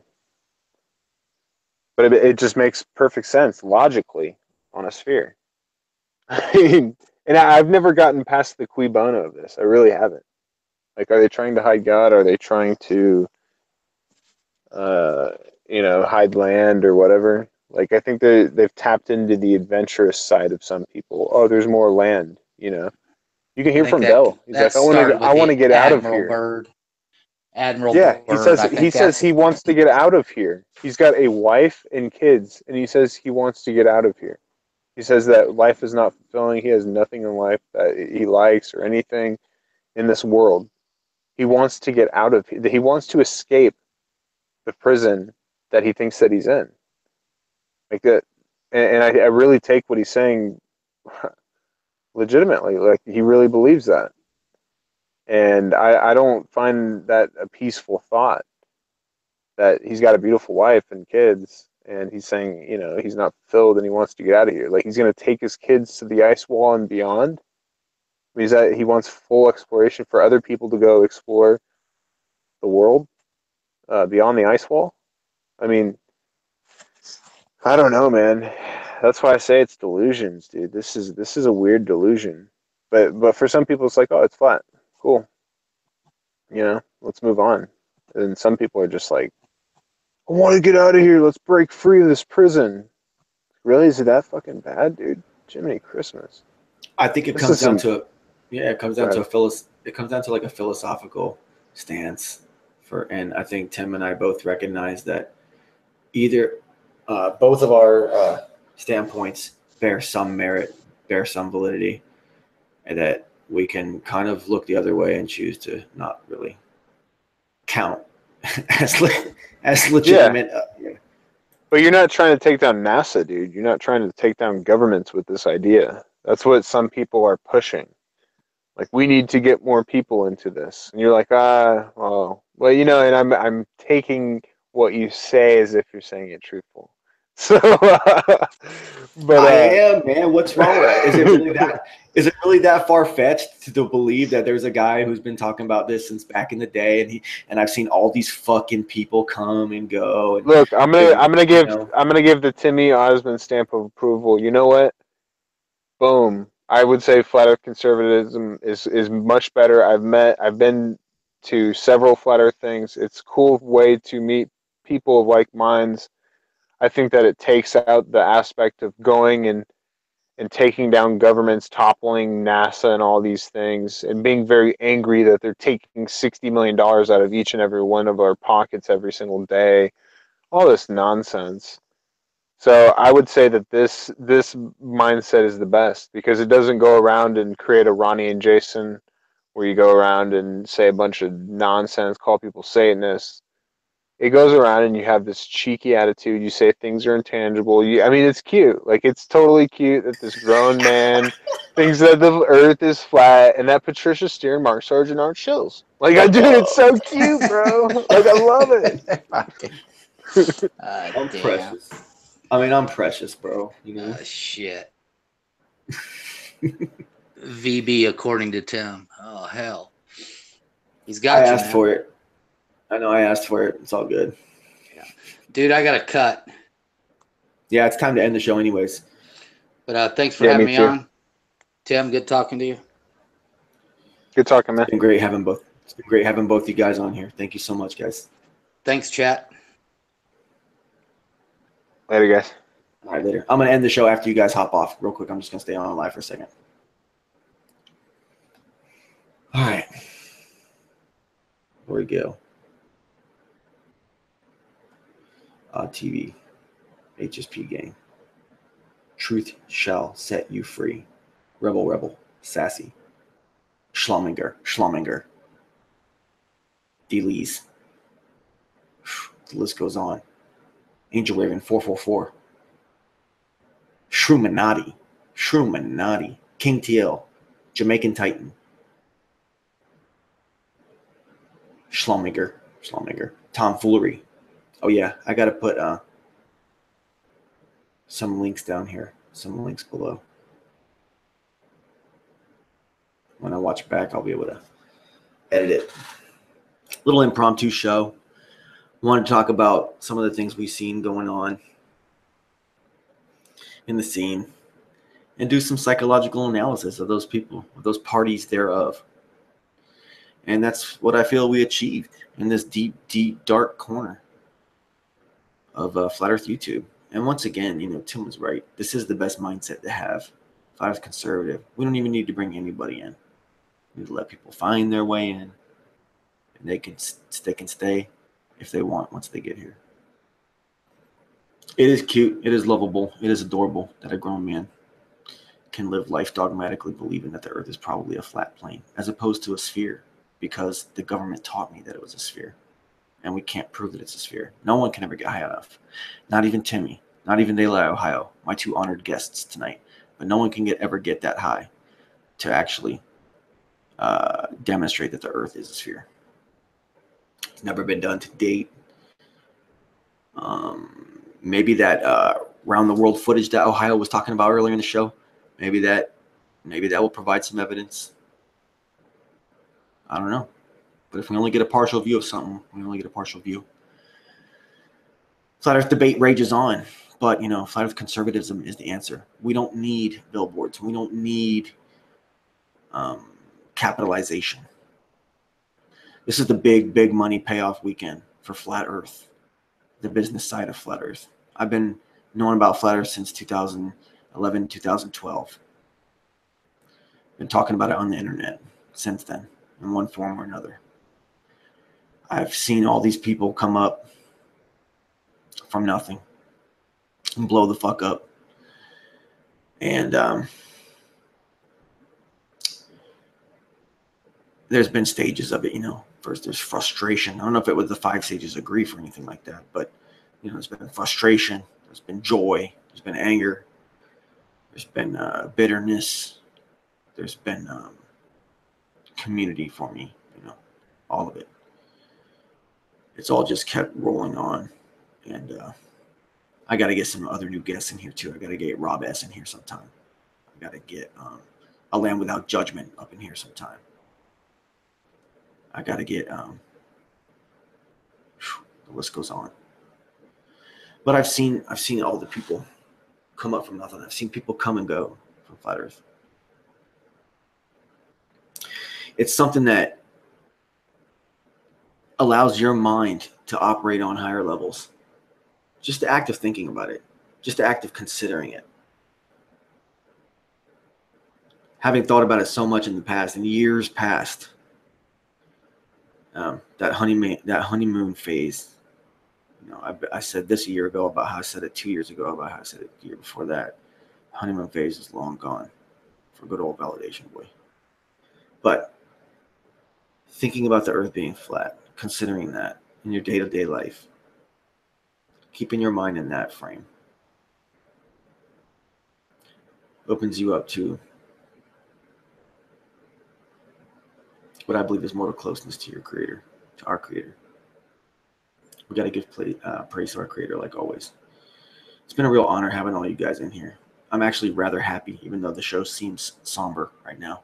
I'm actually really highly pleased with how tonight went. I don't even think I have to edit out anything except for the front little piece. Had some fucking two of the coolest guests of all times in Validation Boy live stream. We had Delay Ohio. We had Timothy Ossman live. And of course, Tim said he doesn't want the attention, so of course I am going to link his channel below. 70-second human. Good to see you. Tomfoolery. All right. Wow. David Sawyer even showed up. Wow. Odd TV strong arm. Said any drunk girls here? All right, guys. It's been an honor. This has been so enjoyable. I'll see you guys very soon. Okay. This has been Validation Boy live stream. November 6th, 2017.